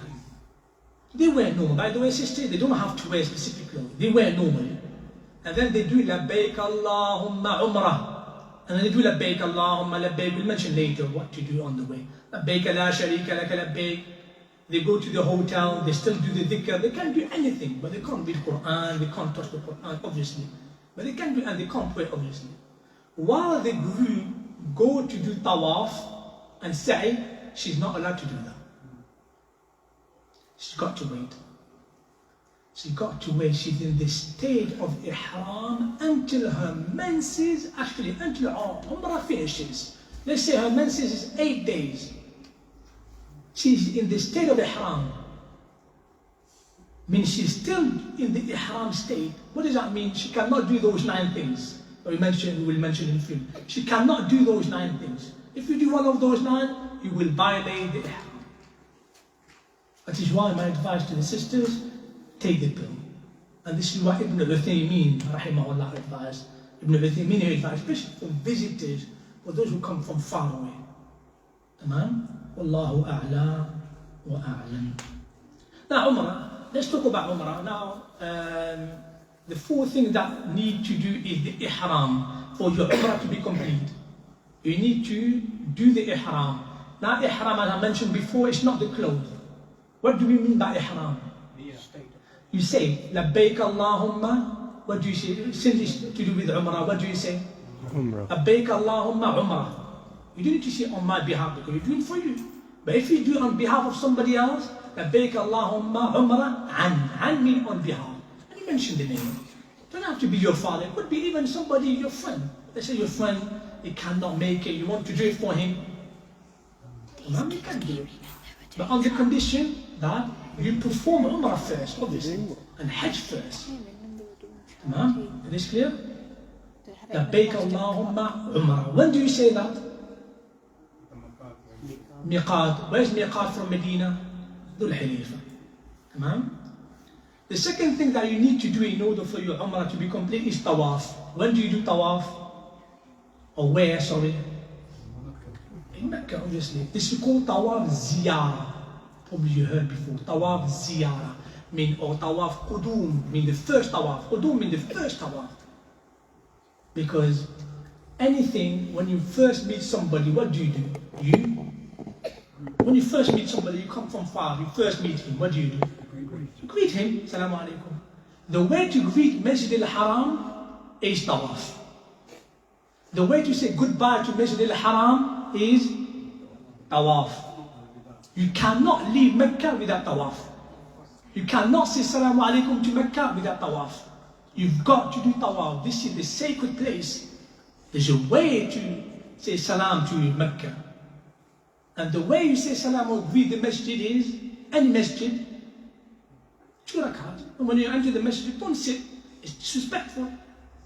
You offer 2 rakat. The way you offer greeting to Mecca, to Masjid al-Haram is tawaf. Especially if you intend Umrah. And this is a pillar. You must do it. You can't say, I'm done Umrah and never did any tawaf. Doesn't work. Now we're talking about pillar. Sa'i.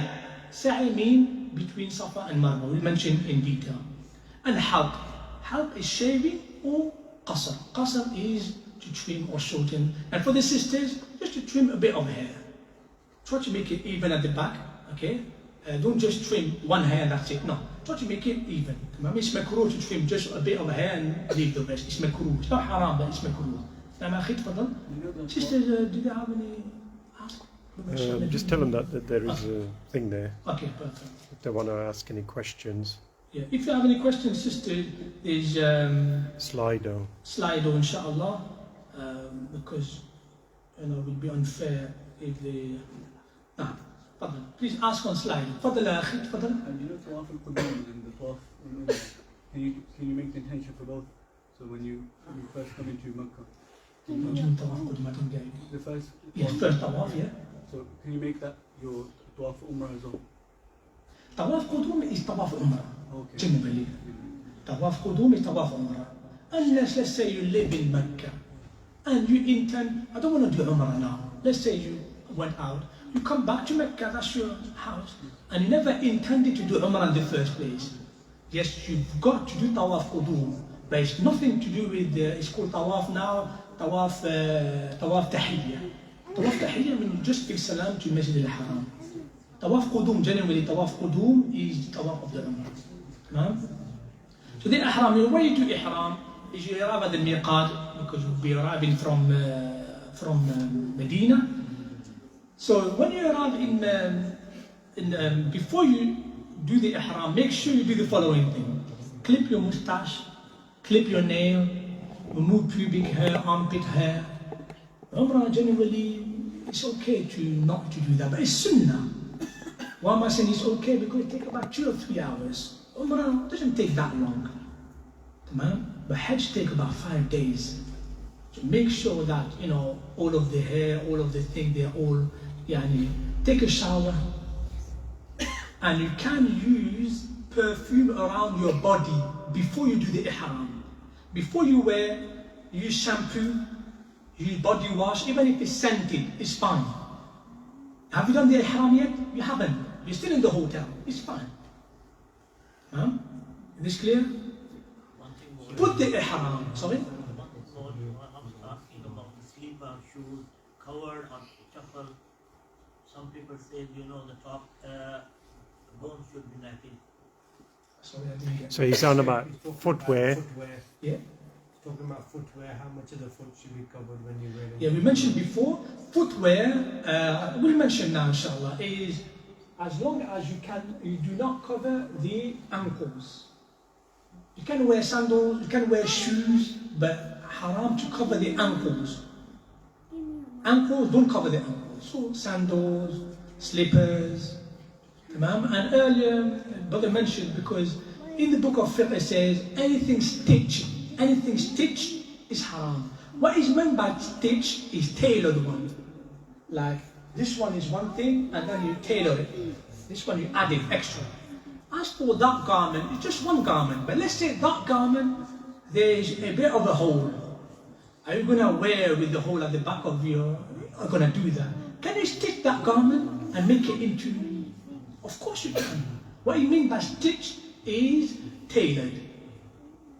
Like you have one thing and you have hair, and so on. This is what he meant. Does that apply for the shoes as well? No, shoes no.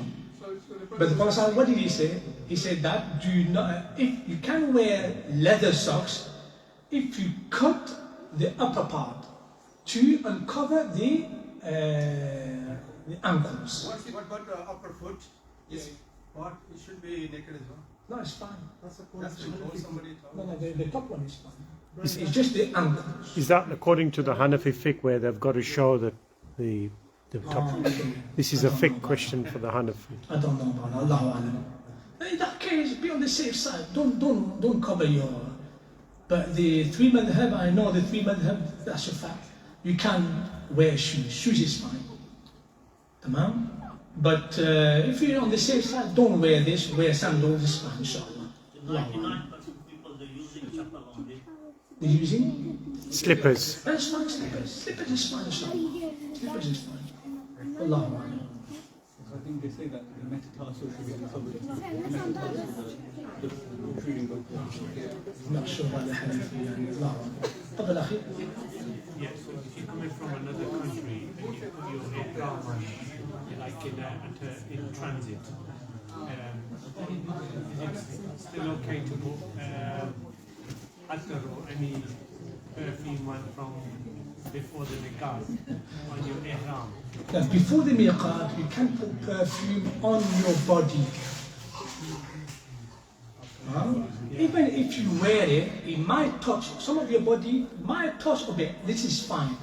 What's haram? If you get me the jacket, what's haram is to put perfume on the clothes. This is haram. Actually, if you do it and you wear it, you've got to slaughter a sheep.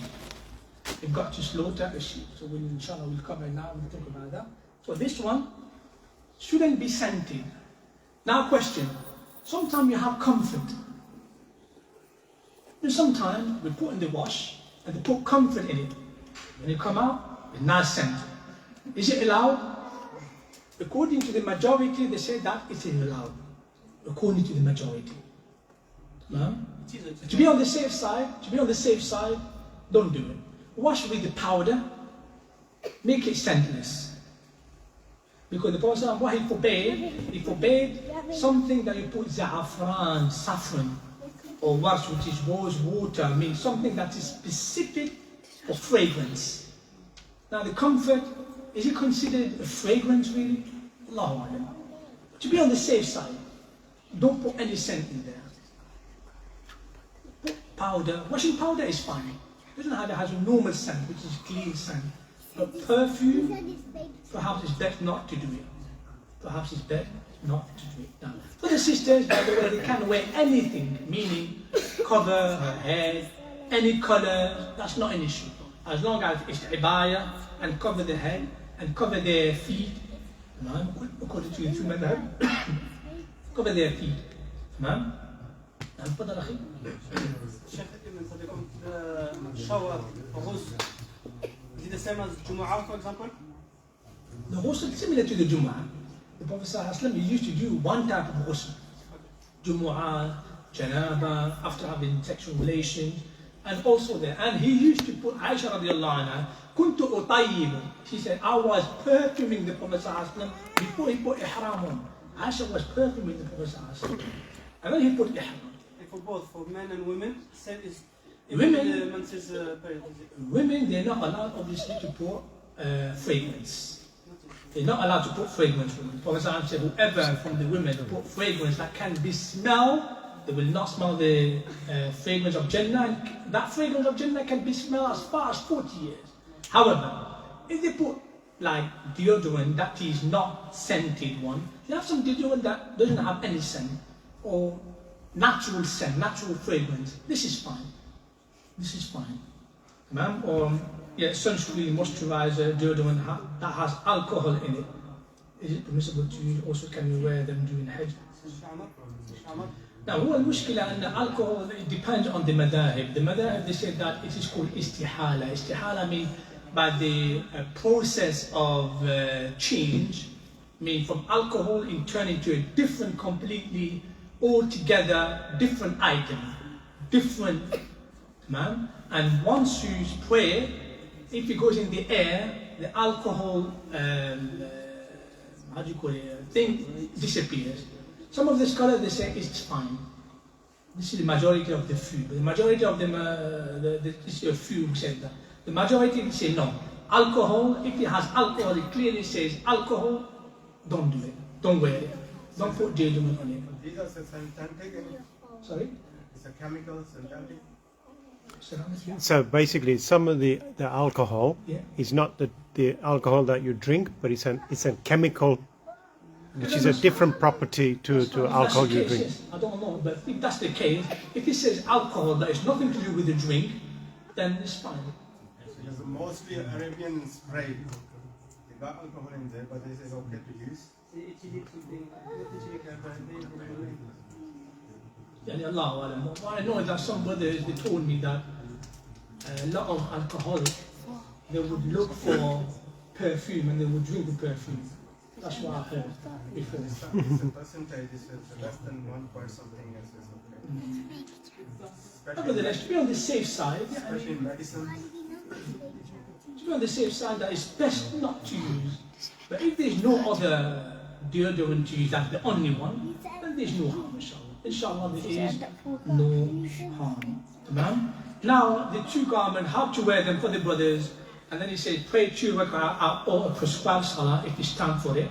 Up to this point, all you did was preparation for ihram. Now, make the intention and say, labbaik Allahumma Umrah. So once you say, labbaik Allahumma Umrah, you're in the state of haram.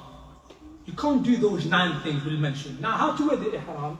For the brothers, the way you wear ihram, the izar, which is the bottom one, is easy. Ideally, you put it, try to make it a bit of a, how do you call it? Widen your feet. Yeah, try to make a bit of a split, and then do like this, and tighten it very well, and then you do this, and then you roll it up. You roll it down, roll it down. And some of them, they put a bell Can you put a bell out of fear that it might fall off? Yes. You can put a bell, it's fine. Man, especially those who are not sure how to put it on. As for the top one is easy. Top one, make sure you cover both of your shoulders. A lot of brothers, they think that you have to stay like this and cover the whole Umrah like this. No, this is to uncover this side is sunnah only if you do tawaf. Before tawaf, cover your shoulder. After tawaf, cover your shoulders. In the tawaf, you do like this. This is called ittiba'. Ittiba' means to cover the left to the right, to uncover the right part. Why cover the left? Out of respect for Kaaba, because when you do the Kaaba is on the left. Out of respect for Kaaba, we uncover this side. And why this one? The scholar they say because it's a figure of speech. Oh Allah, forgive my sins. It's like a way to, say, oh Allah, forgive my sins. Because there's a hadith where the Prophet ﷺ said that Umar ibn Khattab, he mentioned about being naked, seeing some in a dream naked or something. And then the Prophet ﷺ said, he interpreted saying that this is a sign that Allah forgave your sin. So ala kulli hal, this is the way that you can wear whatever you wish. It's not like.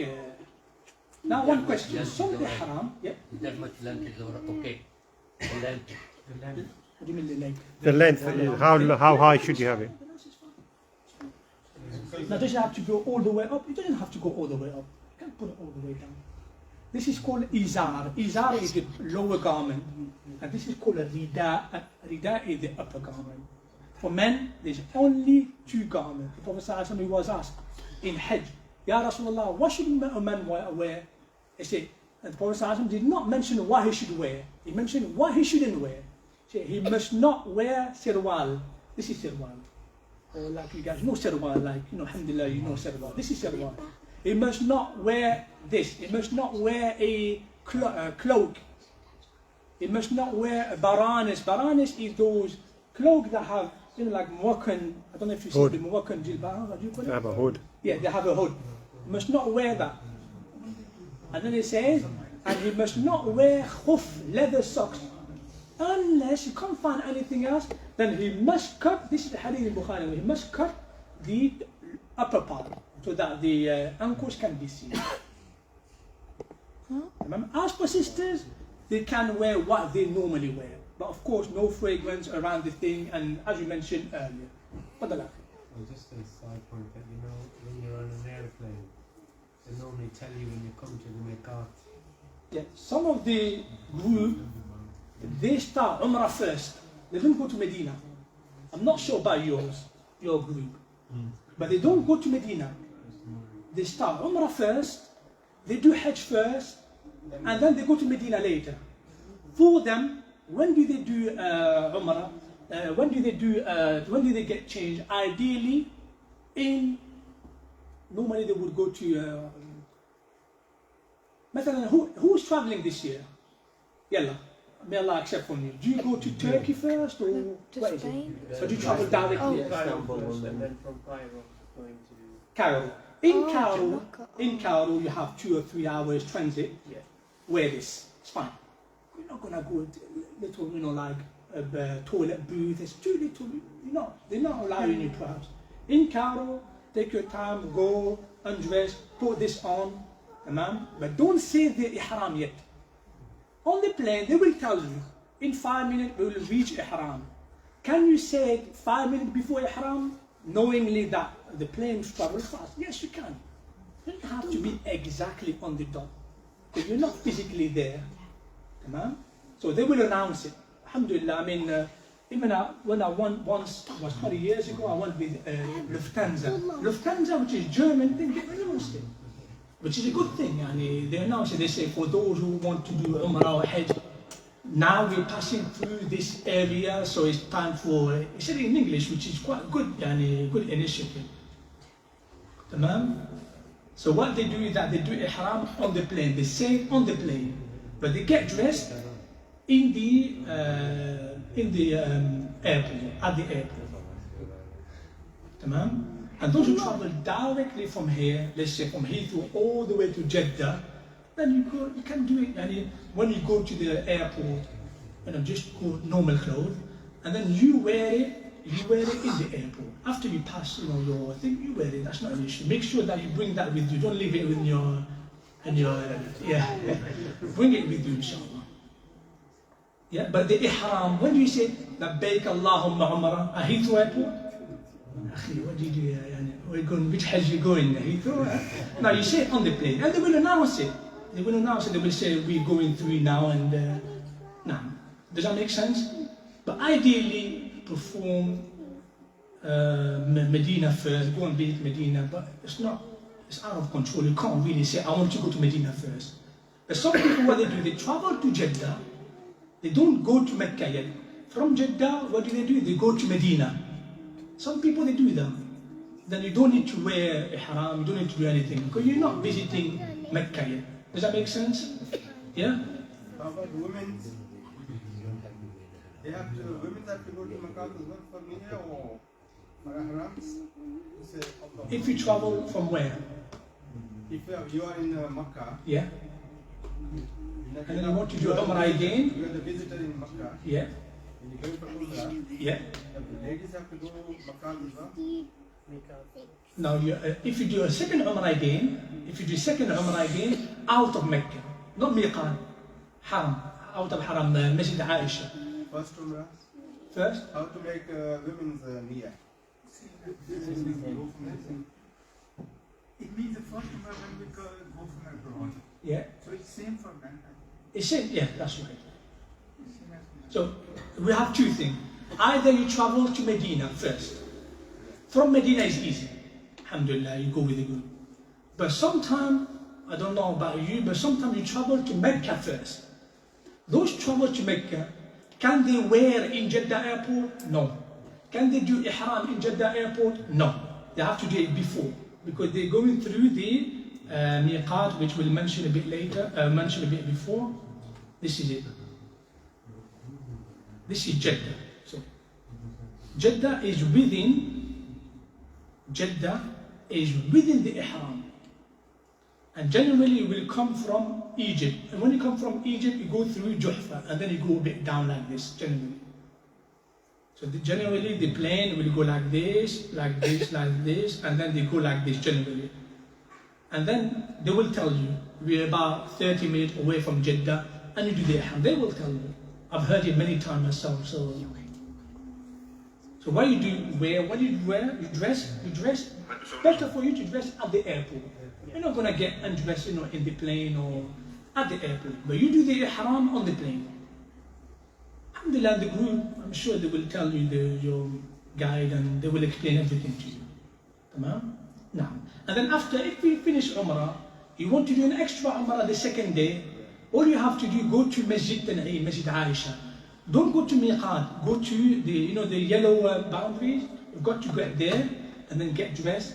Labbaik Allahumma Umrah on behalf of my father. Or you want to do second Umrah? You can do second Umrah. It's not haram. The scholar, they didn't say it's haram to do second Umrah.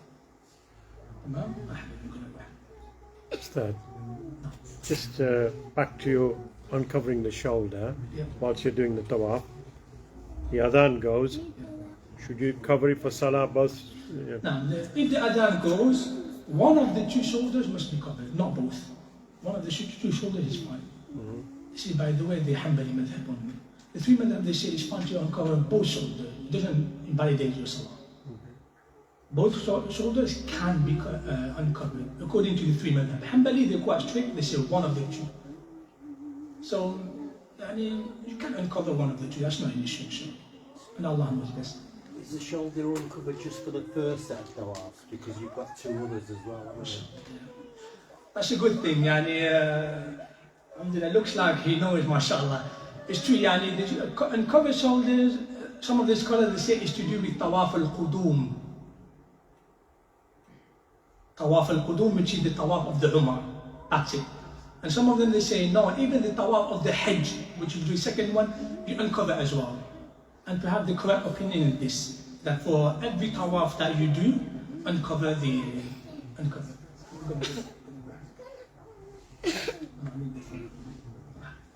Now, so we mentioned about the dua in travel. This is the ihram.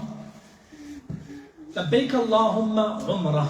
When you say Labbaik Allahumma Umrah, khalas. After that, you're in the state of ihram. You cannot do those 9 things. Tamam? What do you do while you're in the state of ihram? Do you stay quiet? What do you tell me? Labbaik Allahumma labbaik. لبيك لا شريك لك لبيك إن الحمد والنعمة لك والملك لا شريك لك لبيك اللهم لبيك. You keep on repeating and say it loud. Prophet ﷺ, as we mentioned, the only Hajj he did, it took him 10 days to go from Medina to Mecca because there were people with him. He left 24th, 25th of Safar, he arrived on the 4th, almost 9-10 days. And then on the way, he said, Jibreel came to me last night to tell me that you should all say loud, Labbaik Allahumma Labbaik, make it loud. As for the sisters, it is not recommended for them to say if they're in the middle of a group of men. But if they're on their own, they can say it quite loud to the point that they can't hear themselves. Not too loud. Man, Talbiyah should be continuing until you see the Kaaba, until you reach, even when you're in the hotel, say it. Until you enter. Once you enter the mosque, you stop. Some of the scholars they say you can't stop at the hotel, which is fine, you can stop at the hotel. That's not an issue, inshallah. That's not an issue. But it is recommended to say when you go up, when you go down, when you meet a group of people, and so on, after every salah. So let's say when you're in the plane, you say Labbaik Allahumma Umrah. Say it together, Labbaik Allahumma Labbaik. Can you say in group? The scholar they say you can't say in group. But it's better to say individually. It's better. But you can't say in group. Let's say the guy say, repeat after me, you repeat after him. That's not an issue. You can say inshallah. Tamam? So talbiyah should be made in loud voice. Prophet said, Jibreel came to me and asked me to tell my companion to raise their voices with the ihlal, with the talbiyah. Now, and so talbiyah is a sunnah. So saying labbaik Allahumma Umrah, you have to say it. What about labbaik Allahumma labbaik, labbaik la sharika lak labbaik? It's good to say. Let's say you forgot, or now while you fell asleep, that can happen, you're tired. Do you have to do anything? Do you have to slaughter a sheep? Do you have to? No, because it's sunnah. Okay? Now, as for the women, it is equally sunnah for women to shower before ihram. Women in her menstruation or postnatal bleeding, take a shower and assume she starts ihram, but she cannot pray before ihram, nor she can go and do tawaf. And say majority of scholars they say women should take talbiyah in a low voice when they know they're around a group of men. And I'm not sure why they say Sheikh Albani, but the majority of the scholars they say no. The majority of the scholars they say they should stay in a low voice. But if they're on their own, and they know that no one else can hear, they can say quite loud, but not too loud. Now, these are the restrictions of ihram. Whoever performed them, he has violated the ihram. 9 things. Okay? The first one is to wear, let's start with something easy. Hair. Cut your hair. First one is to cut your hair. Second one, hair, whether it's hair or armpit or any hair of the body. That's first one. Second thing is to cut your nails or your toenail, fingernail or toenail. Biting your nail also considered as haram. You're not allowed to do that. Beard, they say the same as hair. So if you do that and you take it off, intentionally like they should take it off, you have violated. Now let's talk, later we'll talk about what about if you forgot, what about if you didn't know. We're not talking about that. Second thing. Third thing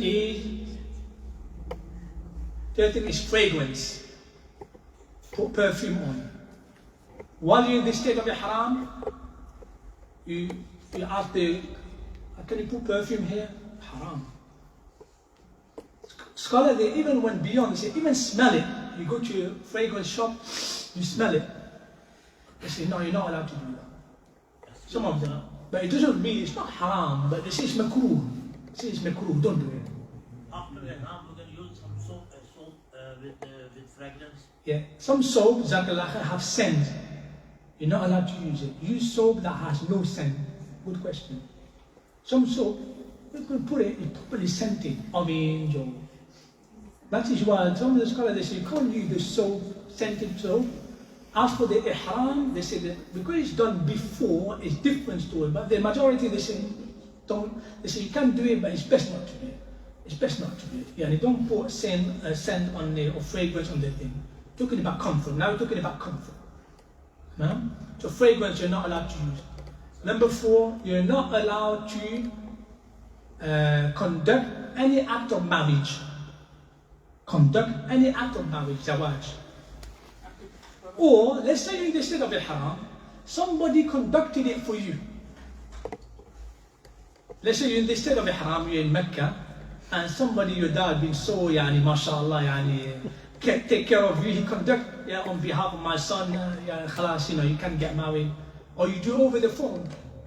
Yes, I marry you, can I ask your daughter for hand? Yes, I accept. You can't do that. Not in the state of Ihram. And if any marriage contract is conducted, it's not valid. It's not valid. That's 4. Brother, just going back to the previous question about fragrance. So let's say you have like a body cream that you put on. It's not, you don't put the cream on for fragrance. You put the cream on so it moisturizes the skin. Is it scented? If it's not. Okay, so if it has any cream will have some smell, right? Yeah. But this is not the purpose of scenting. It's not. You don't. The cream is not to make you smell nice. Yeah. The cream is for moisturizing. Yeah. But every cream will. It's fine. That's why Vaseline and everything is fine. Any cream that has a bit of, in a certain extent, that is not really scented, it's not perfume, it's fine, inshallah. The sister was asking, and it's fine, inshallah. But the thing is, if it has alcohol, that's a problem. And mentioned before about alcohol. So number 4 is that. Number 5 is having jima', having sexual relation. You can't have sexual relation while you're in the state of ihram. Not talking about when you finish. While you're in the state of ihram. And anything that leads to it. That's number 5. Number 6 is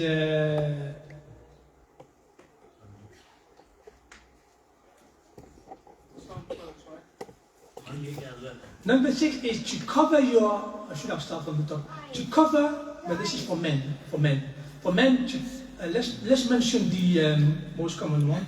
Give me a second. I've put it down all together and now.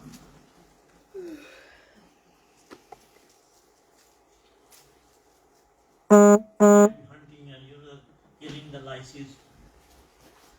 Say again, sorry? Might be hunting and killing the lices in the hairs. Yes, well, this is for men. This is for men, inshallah. These are the 7 things that is common for men and women. So we mentioned don't shave or don't touch your hair, don't cut your hair, any hair around the body, and don't cut your nails. That's number 2. Fragrance, number 3. Talked about nikah, number 4. 5 is sexual relation.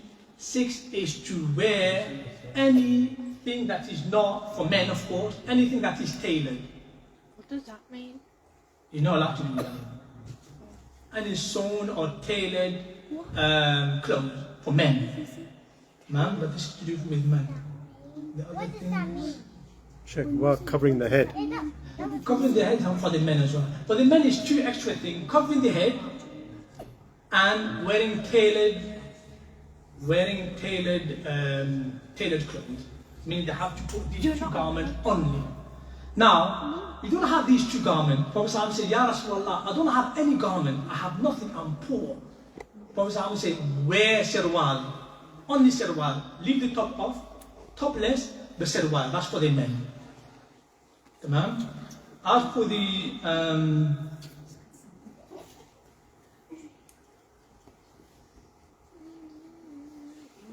Now, as for the sisters, they can wear whatever they want.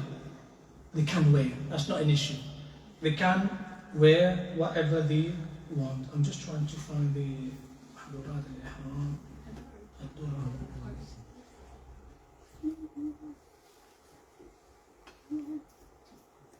نعم. One more question about. تفضل أخي تفضل أخي تفضل. You were talking earlier about shoes and footwear, and you said that you could wear shoes in the not for Hanafi but for Shafi'i. Yeah. You could wear shoes as long as it doesn't display the ankle. That's right. But on your presentation it says you can't wear Wear shoes. shoes. That's right. But the majority of the scholars I have it here. It says that as long as it's cut from the, perhaps these shoes are the shoes that cover the ankles. Oh, okay. The shoes that cover the ankles, not sure they're called shoes, but in Arabic called jizma. Jizma is fine. Jizma is the shoe that does not cover the ankle. These are fine. These are fine. No? So mahdurat, so hair, nail, fragrance, hunting, that's the thing that I forgot for both of you. So for men and women, hunting, marriage contract, sexual relation, and anything that calls to sexual relation. So foreplay. These are the 7 things. Let me repeat. Hair. So don't cut or don't pluck any hair away, whether it's from the body, head, or even body hair. Cut your nail, fragrance, hunting animals, marriage contract, sexual relation, and foreplay. For men, that's for 7 for men and women.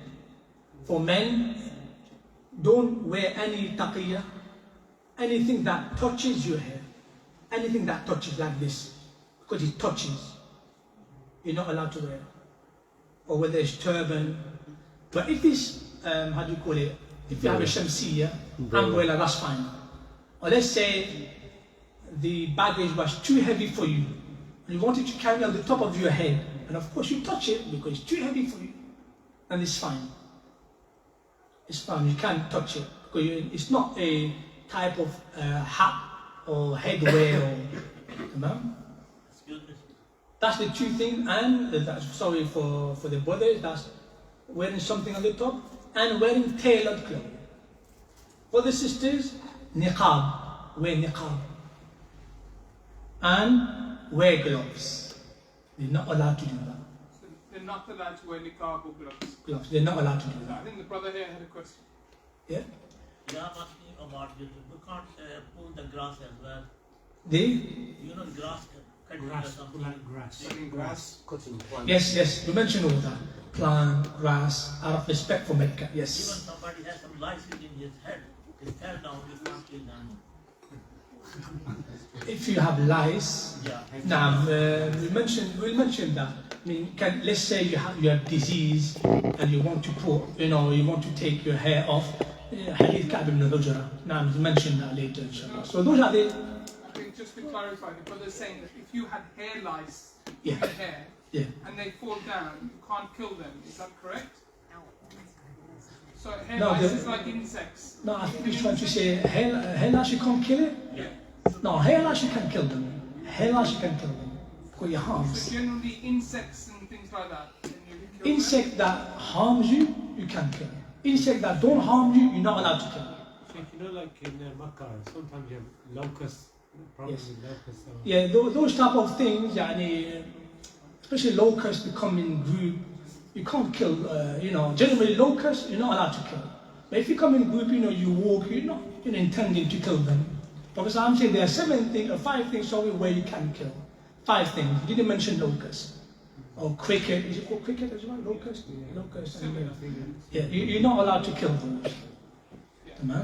Like the brother was saying, sometimes you get these infestations, like in Makkah when I went. This is because it harms you. Anything that harms you, you can kill. But are you talking about a warm swarm of things? No, this is, they disinfect, that's there.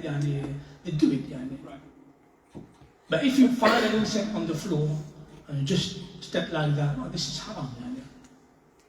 As for disinfecting, if it harms you Or headlights, Ka'b ibn Ujrah, he has headlights.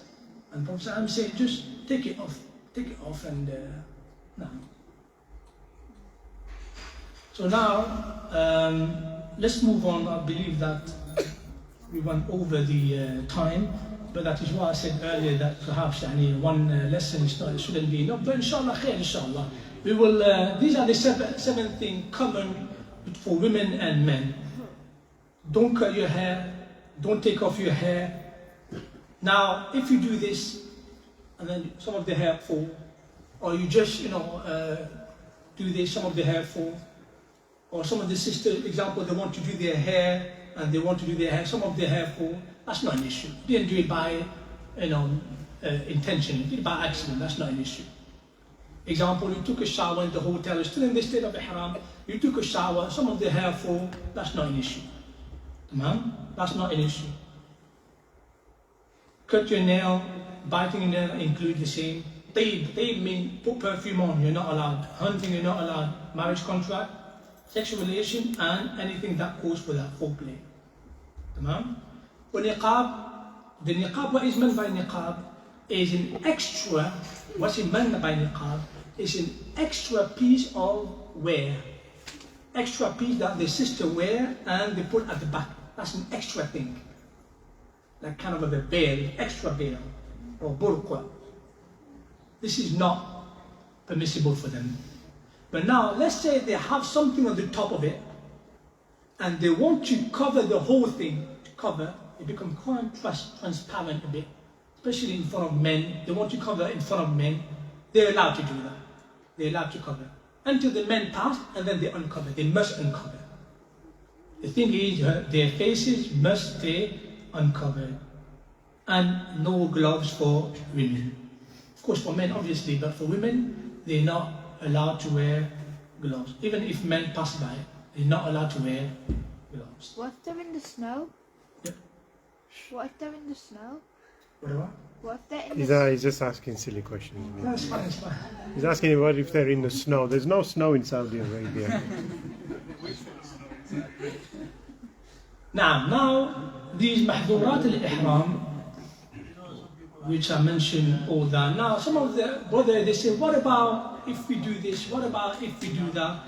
Now, there is no harm in using umbrella, or roof of the car, or tent for shade. There's no harm. If you carry your baggage, if it's too heavy, there's no harm. Wearing sandals, ring, glasses, watch, one on your wrist, hung from your neck. If you have a necklace, there's no harm. There's no harm. Wearing a hearing aid or speech aid, no harm. Cleanse yourself with unscented cleanser to wash and scratch your head and body. Even if your hair falls unintentionally, there's no harm. Some of the brothers, they say, example, you get hurt, you put plasters on, no harm to put plasters on. Plasters is fine. You can put plasters. You can even wash your injury with, I'm not sure what type of liquid that you put, but there's no harm, inshallah.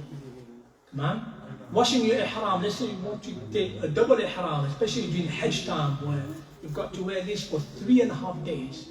You've got to keep this for 3.5 days. So obviously after 1.5 days, you get a bit like, could get sweaty, and you're allowed to get changed. You take those away and you put a new one. There's no harm, inshallah. Have a shower. Have a shower is fine. Have a shower is fine. Rather, it's recommended to have a shower. Have a shower often, but don't use shampoo that have fragrance. Somebody says gel is allowed, washing. Alhamdulillah, yeah, they have gel. I remember back in the day they had gel that has no scent. That's fine, inshallah. That's fine, inshallah. Or soap that have no scent. That's fine, inshallah. Bell, there's no harm. Purse for the sisters, no harm, inshallah. Brother, is there any rulings about what you can eat? Certain fruits are like have lots of scent, for example. There's nothing regards that. You can eat whatever you want. In terms of food, you can eat whatever you want. The only thing you can't do is hunt. As for spices in the food, there's no harm. It's spicy. Now, I had a point that was made to me earlier, where they've been to the people have been to the toilet. They've used the hotel soap and it was scented. So I just thought I might as well put that out there, just so people are reminded that the soap in the hotel will be, or the possibility will be scented. That's right, yeah. So it would be good for the guide, for yourself to remind one another. Make sure that the thing is, when you're in the hotel, generally, you're only in the hotel after or before Ihram. I was just thinking if you go to the loo or something like that, yeah. You know, in places where It's best to carry some yourself. Yeah, that's true, yeah. That's true. Especially around the Haram, it's true. Make sure that, you know, if you have, you know, around it and you're not too sure, take you know, your thing with you, you know, your soap with you, and if it's there and you're not too sure, try to smell it. If it's not, doesn't have any specific smell, you can use it, inshallah. You can use it, inshallah.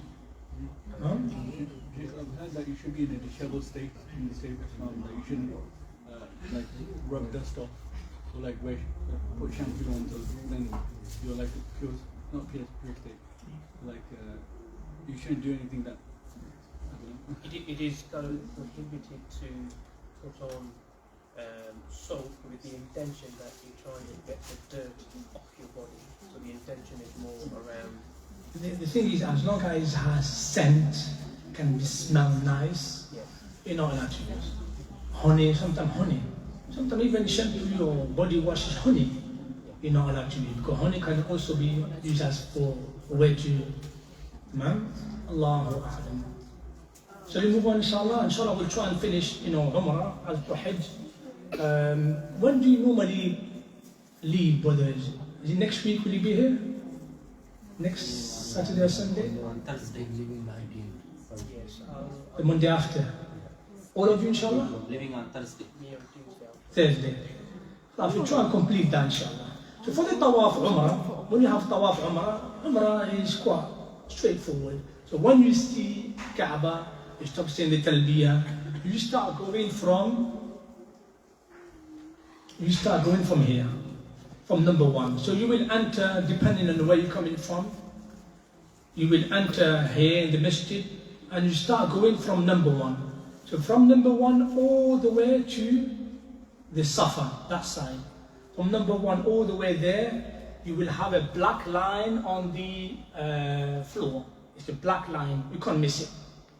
That means you can start saying Bismillah Allahu Akbar. So the first thing you do when you arrive doing Tawaf, first thing you do is take, it's Sunnah, it's not compulsory, you uncover the white one, and then you look at the black line, which means that black line, it means that you're facing directly toward the black stone. So the Sunnah is that you face it, you give it like this, give your hand, say Bismillah Allahu Akbar.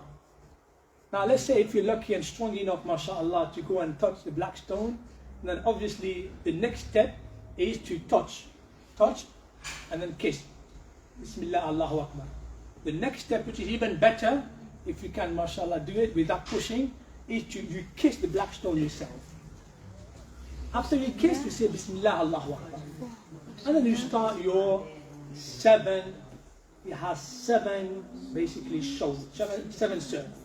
What does that mean, 7? From the start all the way to number 1 again, that's 1. So 1 total. Don't start, I started Allahu Akbar, that's 1. No. Don't start the first one, number 1. You've got to finish the first one. Second, finish 7 circles. Okay? Now, do you have to do anything in between? Now, before you do Tawaf, ensure you have wudu. You're not allowed to do Tawaf without wudu. You're not allowed. Will wudu break during the Tawaf then? Well done. Now, during the Tawaf, you broke wudu. Let's say you were doing 1, 2 full, 3 full, 3.5, you broke wudu. You leave Tawaf, you go and do wudu, the first 3 is counted. Don't start all over again. The first 3 is fine, but the 3.5 is not counted. You know, the half is not counted. You go back to number 1, Bismillah Allahu Akbar, 4, 5, and so on. This clear? You can't do without wudu. You break your wudu in the middle. Whatever did before, if you finish, has to be a full circle is counted, is fine. Ma'am? Now, what do you say in between? Everything, you can't say anything. Prophet ﷺ said you're even allowed to talk, however, it's best for you to do dua. He said that tawaf is like salah, but you're allowed to talk. And he said, don't talk except goodness. And make dua. The Prophet ﷺ said that about the virtue of tawaf, plenty. One of them is, whoever make a step in the tawaf, then Allah will elevate 10 good deeds. Left step, Allah will expiate 10 bad deeds. And whoever does the 7 and complete the 7 in wudu and does perform the 2 rak'ah behind the Maqam Ibrahim, it is as if he freed a slave. It is as if he freed a slave. And freeing a slave is something big in the time of Rasulullah. Now, be careful. You know that thing, that circle thing or half a circle? It's called Hatim or Hijr Ismail. This inside is considered, it's not considered, it is inside of the Kaaba. So you're not allowed to cut through. If you cut through, you haven't done a full circle. You've got to go back. Let's say you cut through, you were pushed in. You've got to go back in there and continue like this. Doesn't break your tawaf, but make sure that you go beyond the Hatim. Now, between number 2, which is the back, you know, the pillar before the number 1, you know, the black stone, the pillar before, we call it the Yemeni pillar, the Yemeni pillar. That Yemeni pillar, between basically that, let's say 1, 2, 3, 4, between 4 and 1 is sunnah to say, رَبَّنَا آتِنَا فِي الدُّنْيَا حَسَنَةً وَفِي الْآخِرَةِ حَسَنَةً وَقِنَا عَذَابَ النَّارِ. And we'll hear a lot of people do it, which is very common. So between 1, 2, 3, 4, basically that says number 2, but the 4th one, all the way to the black stone, رَبَّنَا آتِنَا فِي الدُّنْيَا حَسَنَةً وَفِي الْآخِرَةِ حَسَنَةً وَقِنَا عَذَابَ النَّارِ. And you know pillar number 4, the back one, you can't touch it as well. The Prophet was touching it. When he touched it, he said, Allahu Akbar. He did it. But if it's too crowded, don't do it. You don't have to do it. Now question. Let's say you're at the top there, which is very common, it's very happen.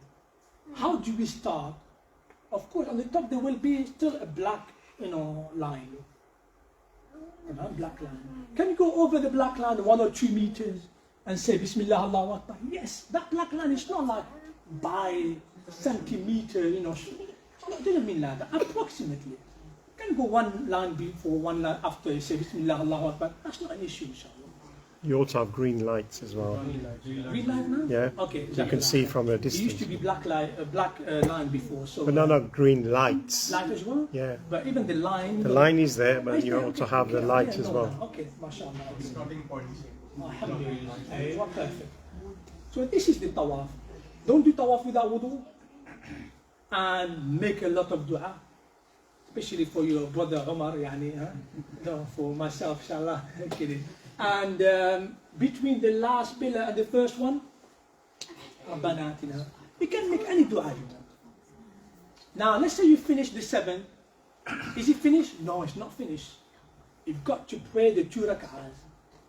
You have to pray. Highly recommended. Doesn't mean if you don't pray your salah is batil, but Allah mentioned in the Quran, وَاتَّخِذُوا مِن مَقَامِ إِبْرَاهِيمَ مُصَلًّى. Pray behind it. Okay, ideally, try to pray as far as possible. Can you pray anywhere? Let's say you're here and your group say, let's go all the way there, which is not really behind. You can, especially when it's back. When it's back, you can pray anywhere. For example, the whole masjid is Maqam Ibrahim.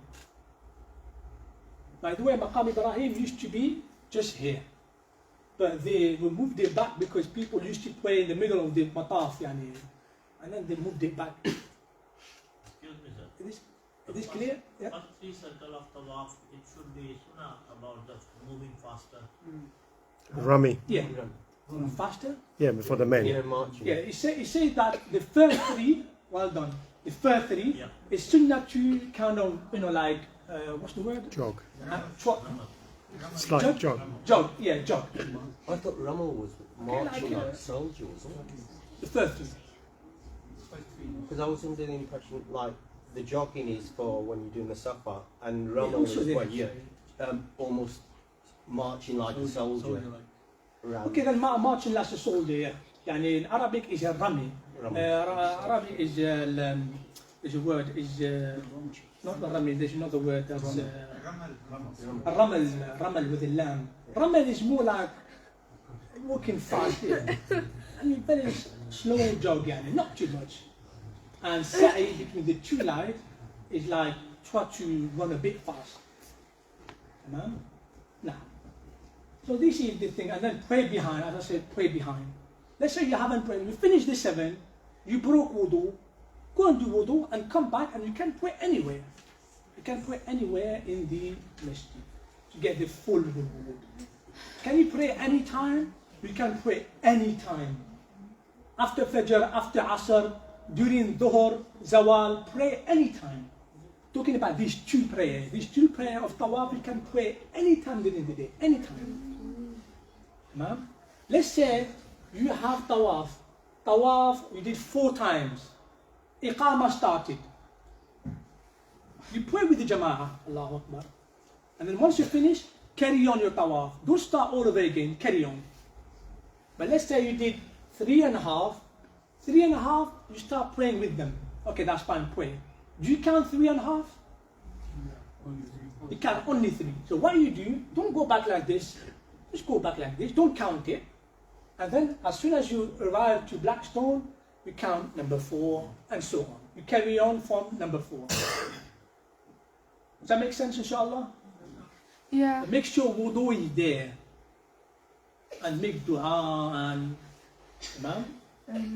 Now, you know, you say make 7 rounds and pay 2 rakah. Yeah. Will you be able to pay 2 rakah in rush hour? What do you mean? When it's, yeah. You know, Can too many crowded days. Yeah. Will you be able to pay 2 2 rakah. rakah in there? When? After 7. Yeah, after 7, 2 rakah, yes. Yeah, Will you physically be able to pray there because of the number of people right You now? have to go a bit far. Yeah.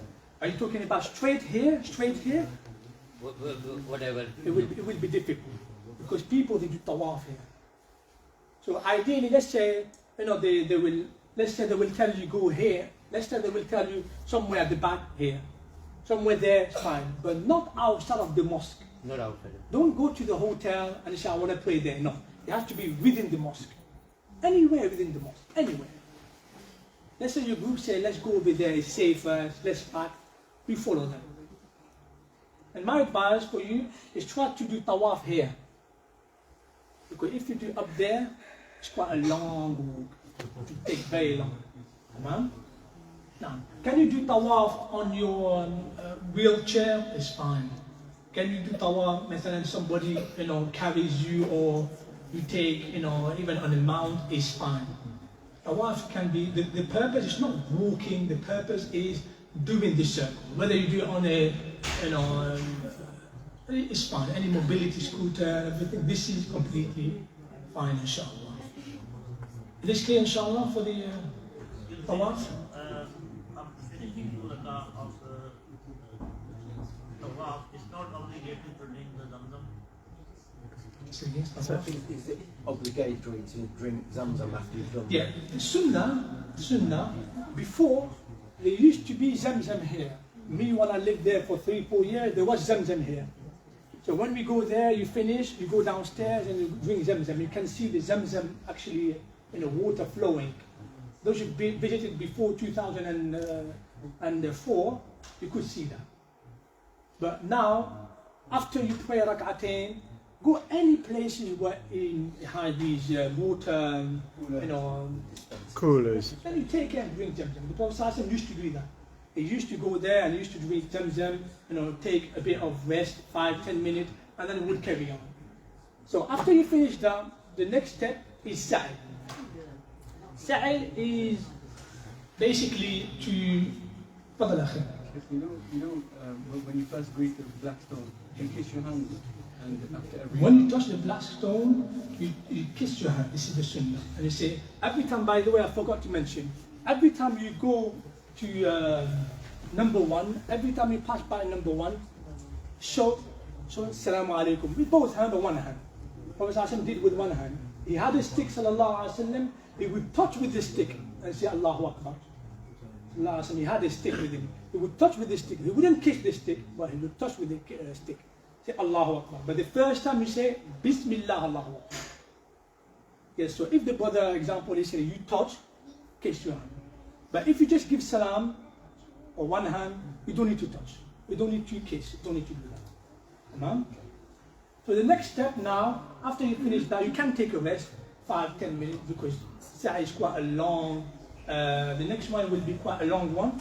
So after you finish that, what you do, okay.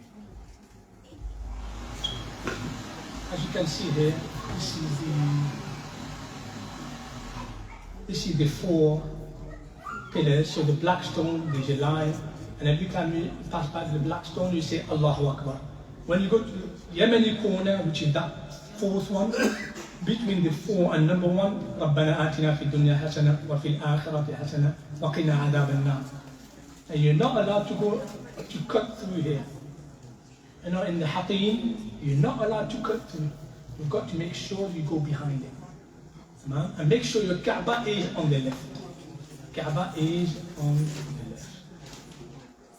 You do not have to say your intention out loud to begin your tawaf. Some of the people say, I do tawaf for Allah today on 20th of June, and my name is so. You don't need to do that. Just make the tawaf your intention, this is for you, Allah, that's enough. State of wudu is required. You have to do tawaf, you have to be in the state of wudu for tawaf. The sisters who have menstruation, they're not allowed to do tawaf. So every tawaf is 7, and you have to pray after it. Now, there's something called multazam. Now, when it's practiced, quite difficult. Multazam is Prophet would go between these two, and he would put his body in there, and he would make dua. Alayhi salatu wassalam. But if it's too difficult for you, don't do it. Now, Uncle, now, I'm asking you, during the tawaf, if somebody intentionally back or towards the Kaaba, so it's sinful or something like that. If somebody intentionally put their back towards the Kaaba. It's makruh.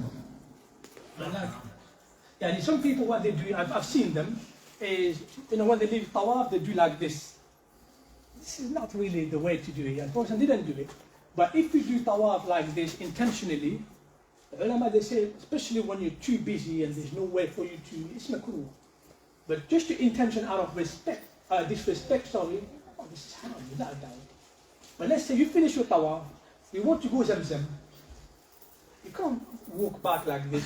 You won't be able to see anything behind you, so it's fine to you. Your intention is not to disrespect tawaf. Kaaba, sorry. Not after tawaf. Sorry? Only during the tawaf, not after the tawaf. Yeah, only during the tawaf. Tamam. Only during the tawaf. Wallahu a'la wa a'lam. So we talk about Maqam Ibrahim. After you finish, you should do it. It's not compulsory, but you should do it. This is part of, because Allah mentioned in the Quran. Now, sa'i between Safa and Marwa, you start between Safa. Okay, Safa is the one, as you will see, as you leave the line, black line, that black line actually takes you straight to Safa. When you see the black line, and I'm not sure about now, do they have any sign? They have signs, yeah. They have sign. So when you finish number 7, subhanAllah, you pray your rak'atayn, it's literally, next to the opposite of the black stone. So I mean, the same direction as the black stone. Okay, and now they have signs, alhamdulillah, and it is called Safa because it was black rock. It was smooth rock and black color. And Marwa, the reason why it's called Marwa, because the rock wasn't as black as Safa. It was a bit more like light in color. It was like kind of light brown. Now Safa and Marwa, of course, when you arrive Safa, as you go up, you say, Inna Safa wal Marwata min sha'airillah. These du'as, of course, try and go with the booklet, and if you can learn it will be better. To be honest, one lesson like that, one workshop, is quite difficult. It's important that we prepare. You do that. You don't have to say it's good for you, but you don't have to. And then when you go there, what do? You face the Qibla. Now you're in Safa. You Safa, This is Safa and Marwa. This is the, well, Qibla will be on your left like this. You face the Qibla, you raise your hand and say, La ilaha illallah wahdahu la sharika lah, lahul mulku wa lahul hamd, wa huwa ala kulli shay'in qadir. La hawla wa la quwwata illa billah. Allahumma, what is the dua say? لا إله إلا الله أيوة وحده لا شريك له له ملك وله الحمد وهو أنجز عبده ونصر عبده أنجز وعده ونصر عبده وهزم الأحزاب وحده. These are the dua. You say that 3 times. But in between the 3 times, you make dua. One dua. So after every time you say La ilaha illallah, you make one dua. Allahumma khfirli, oh Allah forgive me. In English, by the way, you can't say in English, in Urdu, that's not an issue. And then you say a second time. This dua, La ilaha illallah wahdahu la sharika lah, lahul mulku wa lahul hamdu wa huwa ala kulli shay'in qadir. La ilaha illallah anjaza wa'da wa nasara 'abda wa hazama al-ahzaba wahda. Once you say that, another dua for yourself. And then you say the 3rd time. Once you say the 3rd time, you start your sa'i. As you do sa'i, walk a bit fast. It's best for you to walk fast. Once you see the 2 lines, which is like it used to be a plain valley or descent. It used to be like kind of, you know, like a bit of a valley that goes up and down. You run. And then you run. And while you run, you say, Rabbi ighfir warham innaka anta al-a'azzu al-akram. And why do you run? Because Ismail, the mother of Ismail, used to run. Okay, the sa'i, why do we do sa'i? The scholar, they say we do sa'i because to commemorate the blessing of the mother of Ismail to her son Ismail when she was looking for the water. She was looking for water, she was left behind, and Allah Azza wa Jal, through that incident, Allah Azza wa Jal allowed, created Zamzam water. If it wasn't for her, perhaps, you know, doing the well, Zamzam water would have been a river by now. No? And also to thank Allah, Ibrahim, son Ismail, he was allowed to build the Kaaba with his dad, his father. Hadn't he been alive, perhaps, you know, it would be difficult for Ibrahim to build the Kaaba.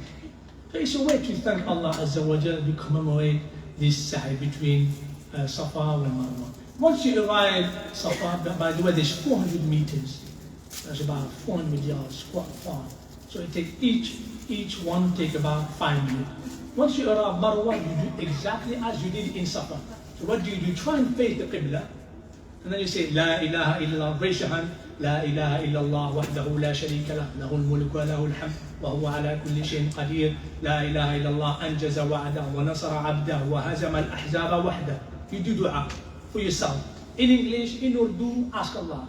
Ask Allah to forgive you, ask Allah for success. And then you do a second time. Basically, you do 3 La ilaha illallah, and in between the 3, you do dua. So you do 3, and in between the 3 dua. So 3 du'as, 3 dhikr, La ilaha illallah. In between the 3, you do 2 du'as. I don't know if that makes sense. This is how I would remember. So in between, you do the dua. And you can stay as long as you want. You can stay as long as you want.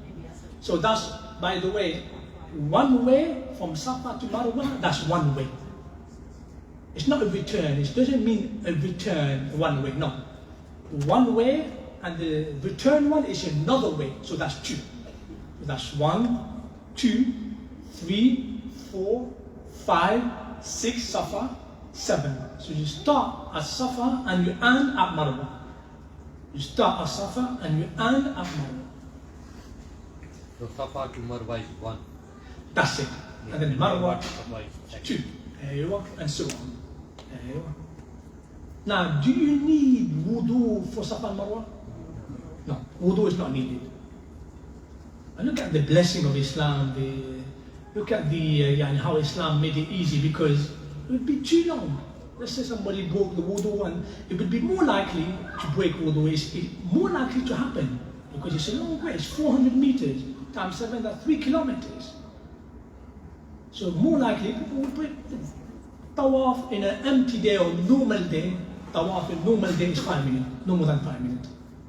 Tawaf on normal day, 5 minutes. But during Hajj, of course, it will be quite complicated, 15, 20 minutes. So you can, keep your wudu during that time. And even if you break wudu, alhamdulillah, you can always come back and continue. You don't have to start all over again. After this, once you finish Safa and Marwa, at the end of Marwa, before it used to be like that, I'm not sure about now, are there still barbers outside of Marwa? Used to be barbers before, in a barber shop, just outside Marwa. As you leave Marwa, you see a lot of barber shops. So now what's the closest? So they got them in the shopping malls now and stuff like that. Okay. So I'm assuming as you go to the hotel, you still haven't finished, by the way, you haven't finished your ihram. All this, you're still in the state of ihram. What does that mean in the state of ihram? You're not allowed to do? Those 9 things, you're not allowed to do them. You're not allowed to go and, for example, have passionate kiss to your wife. You're not allowed to do any of this. You're not allowed to put fragrance. You're not allowed to do any of this. Until you shave or you shorten your hair. So let's say you want to go to the hotel, the guy must know on the way to the hotel, this is where the barber shop are. They go and, and for the sisters, they can go to the hotel room and each one of them, they can perhaps help one another. Cut perhaps, as I said, 1 inch should be enough, inshallah. And after doing that, you will have completed your Umrah, khalas, the Umrah is done. You can take off your ihram, put back your normal clothes, put perfume, you can do all these 9 things that we say we can't do, you can do it. Of course, you're still in Mecca. Since you're in Mecca, then you have to do what? You have to respect the sanctity of Mecca. You're not allowed to take the grass off, except for idkhir, which is a type of grass that is used for burying the dead. You're not allowed to cut the trees, you're not allowed to hunt, you're not allowed to do... Tamam? And I think this is pretty much what we did for Umrah. Yeah. Just quickly, going back to Safa Marwa, the light jogging you mentioned, now they've got green lights, so you jog between. It's only for the men, or do the women have to do that? Initially, jogging is for men and women. Who jogged? It was Ismail, it was the mother Hajj. And men and women, they need to jog. But if women, it would be difficult for them to jog with, with this hibaya and everything, and it's packed. Then perhaps by the way, jogging is not fun. It's just simple. Let's say some our brothers don't want to jog. That's fine, that's not an issue, inshallah. So ideally, for men and women, ideally. Can they not jog? It's fine, inshallah. But the most important is dua. Because we used to say, Rabbi ighfir warham innaka anta al-a'azzu al-akram. This is the dua that our Prophet sallallahu alaihi wasallam used to do, inshallah. Naam, fadal akhi. What takes priority? Is it to follow the sunnah of... Is it the sunnah of going faster during tawaf, for example, or during sa'i? Or, for example, if you go with family, staying with family? Yeah. Well, you can do either, it's fine. And he's asking whether it's sunnah to do Ramal quicker. Ramal, all of this is sunnah, mustahab. But if you want to stay with the family, and you don't want to run around because there are a lot of people around, you can do that. You can move. Walking, by the way, around, this is fine. This is not an issue. The thing is, what we mentioned earlier about jogging and walking fast, this is all from the sunnah. Even uncover this, it's from the sunnah. Let's say you want to cover both of them, you forgot. That's not an issue. That's not an issue. Remember, for Umrah, 4 things need to be done. Ihram, wearing this, you have to wear this. Tamam. When you put ihram, you have to wear this. Let's say you forgot to wear this. You forgot. You actually genuinely forgot. There's no harm. Because you forgot. For this, there's no harm. You forgot.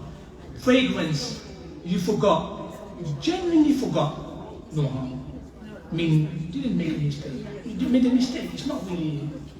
The only thing that, if you make by mistake, and it's not considered as you're forgiven, is sexual relation and contract marriage. Contract marriage, even if you forgot, doesn't mean that, okay, your marriage is fine. No. And sexual relation. If you do it, no, your Hajj is invalid or your Umrah is invalid. As for the rest, if you forgot, you cut your nail, you forgot, it's no harm. Yeah. Now what we mentioned about the violating is if you do it on purpose.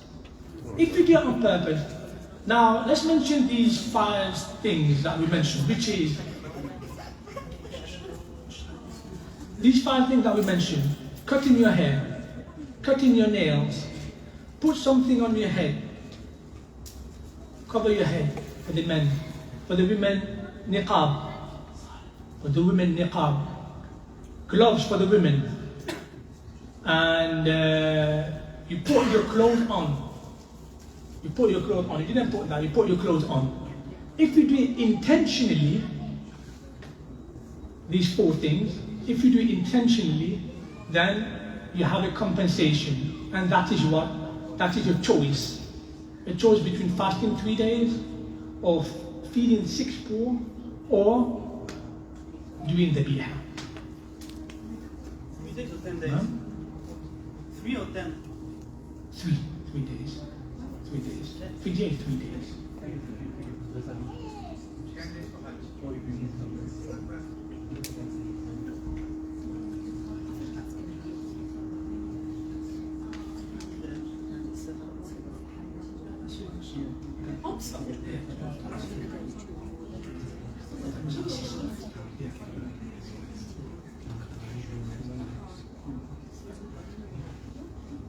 Inshallah, now we've mentioned the Umrah, and as we said, once you finish the Umrah, you can go back to the hotel, take off your normal clothes, okay?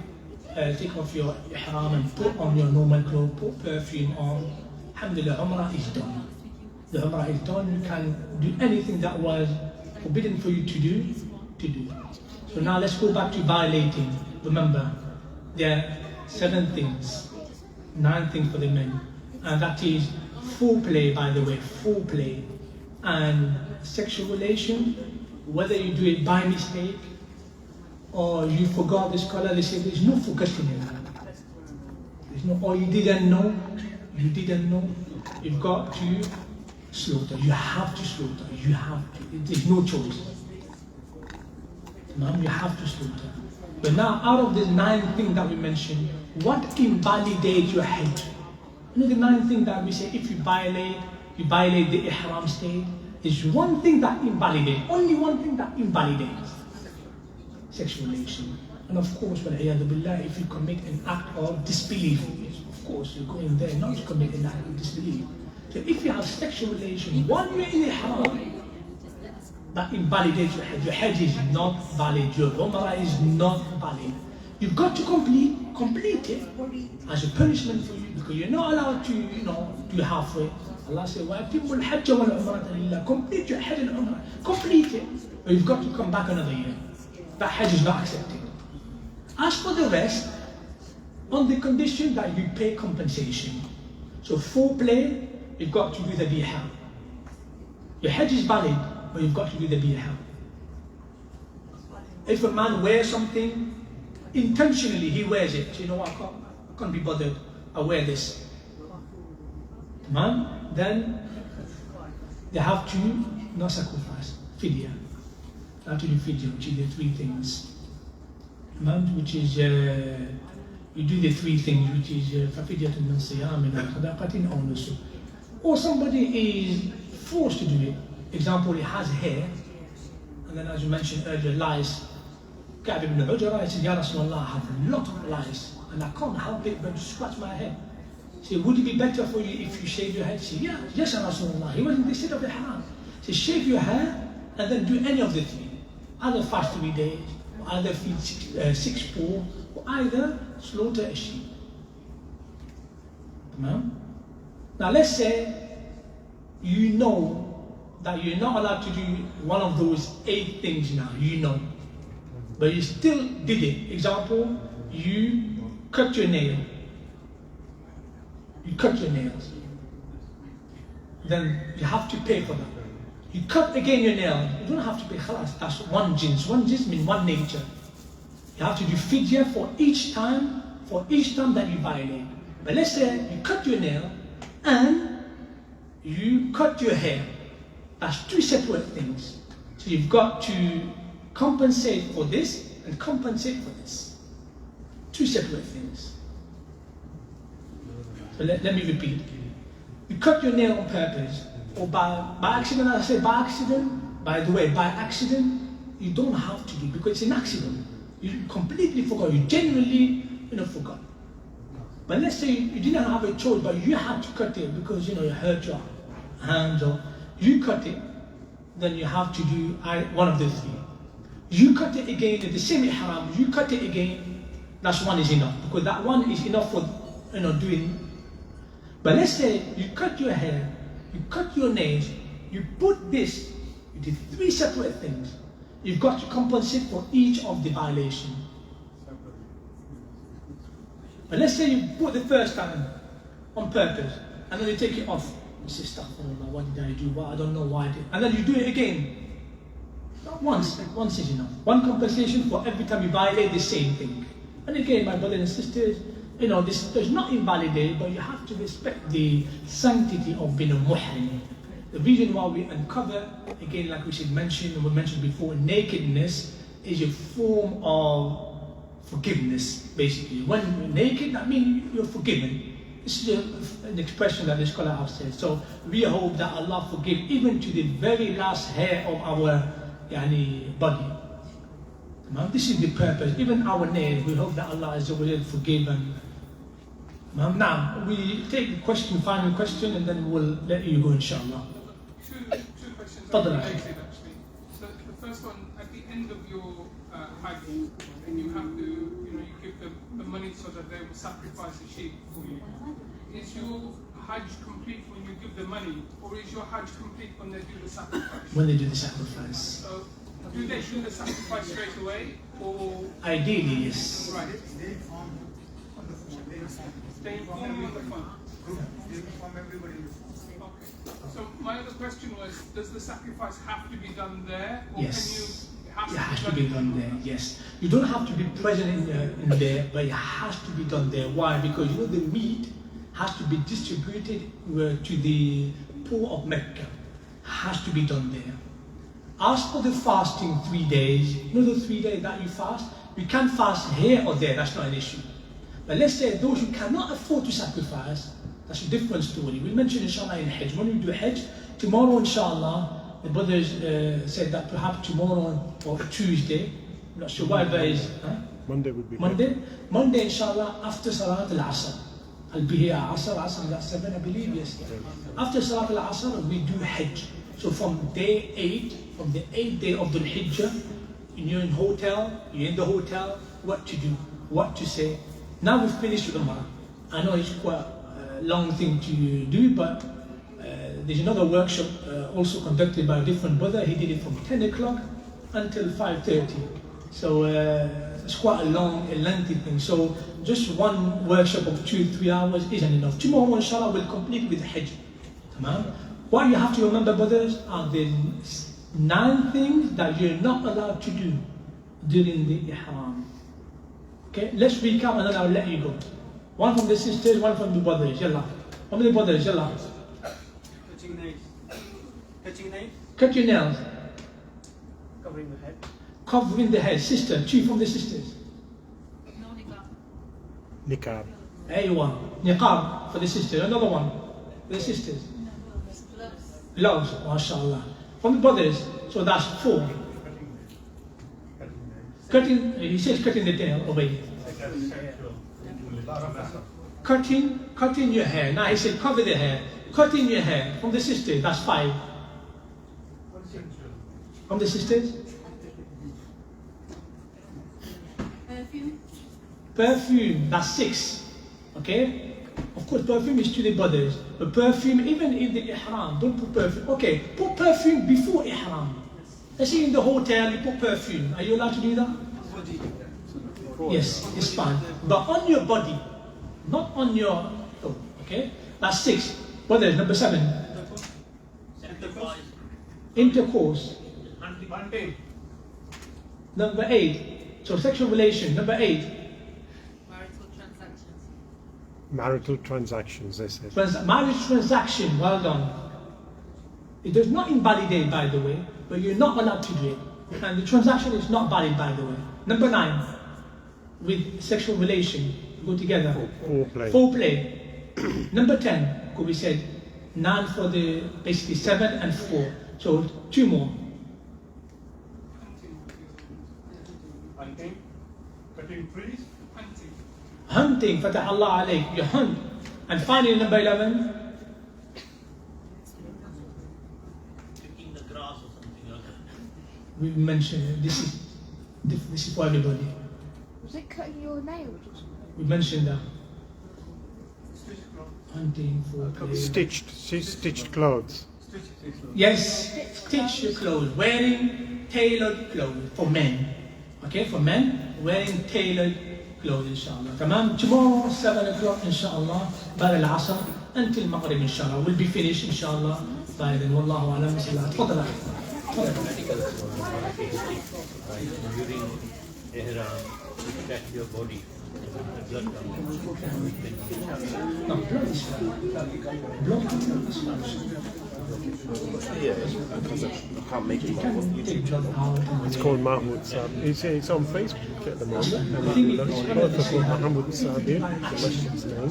MahmudSabir. Yeah, just search it now to make sure I get it. So it's on Facebook. It's on Facebook, and inshallah we'll try to upload it. It's a big file. If you do that, the hair is not coming out. But it should be on Facebook. Play with the people. Play, the hair comes out. MahmudSabir. OD. Scratching is fine. Sabir. Red waist. Yeah, no, that's fine. So that's not an issue. This is fine. Inshallah. This is fine. Inshallah. Related to the same thing. There was only one every time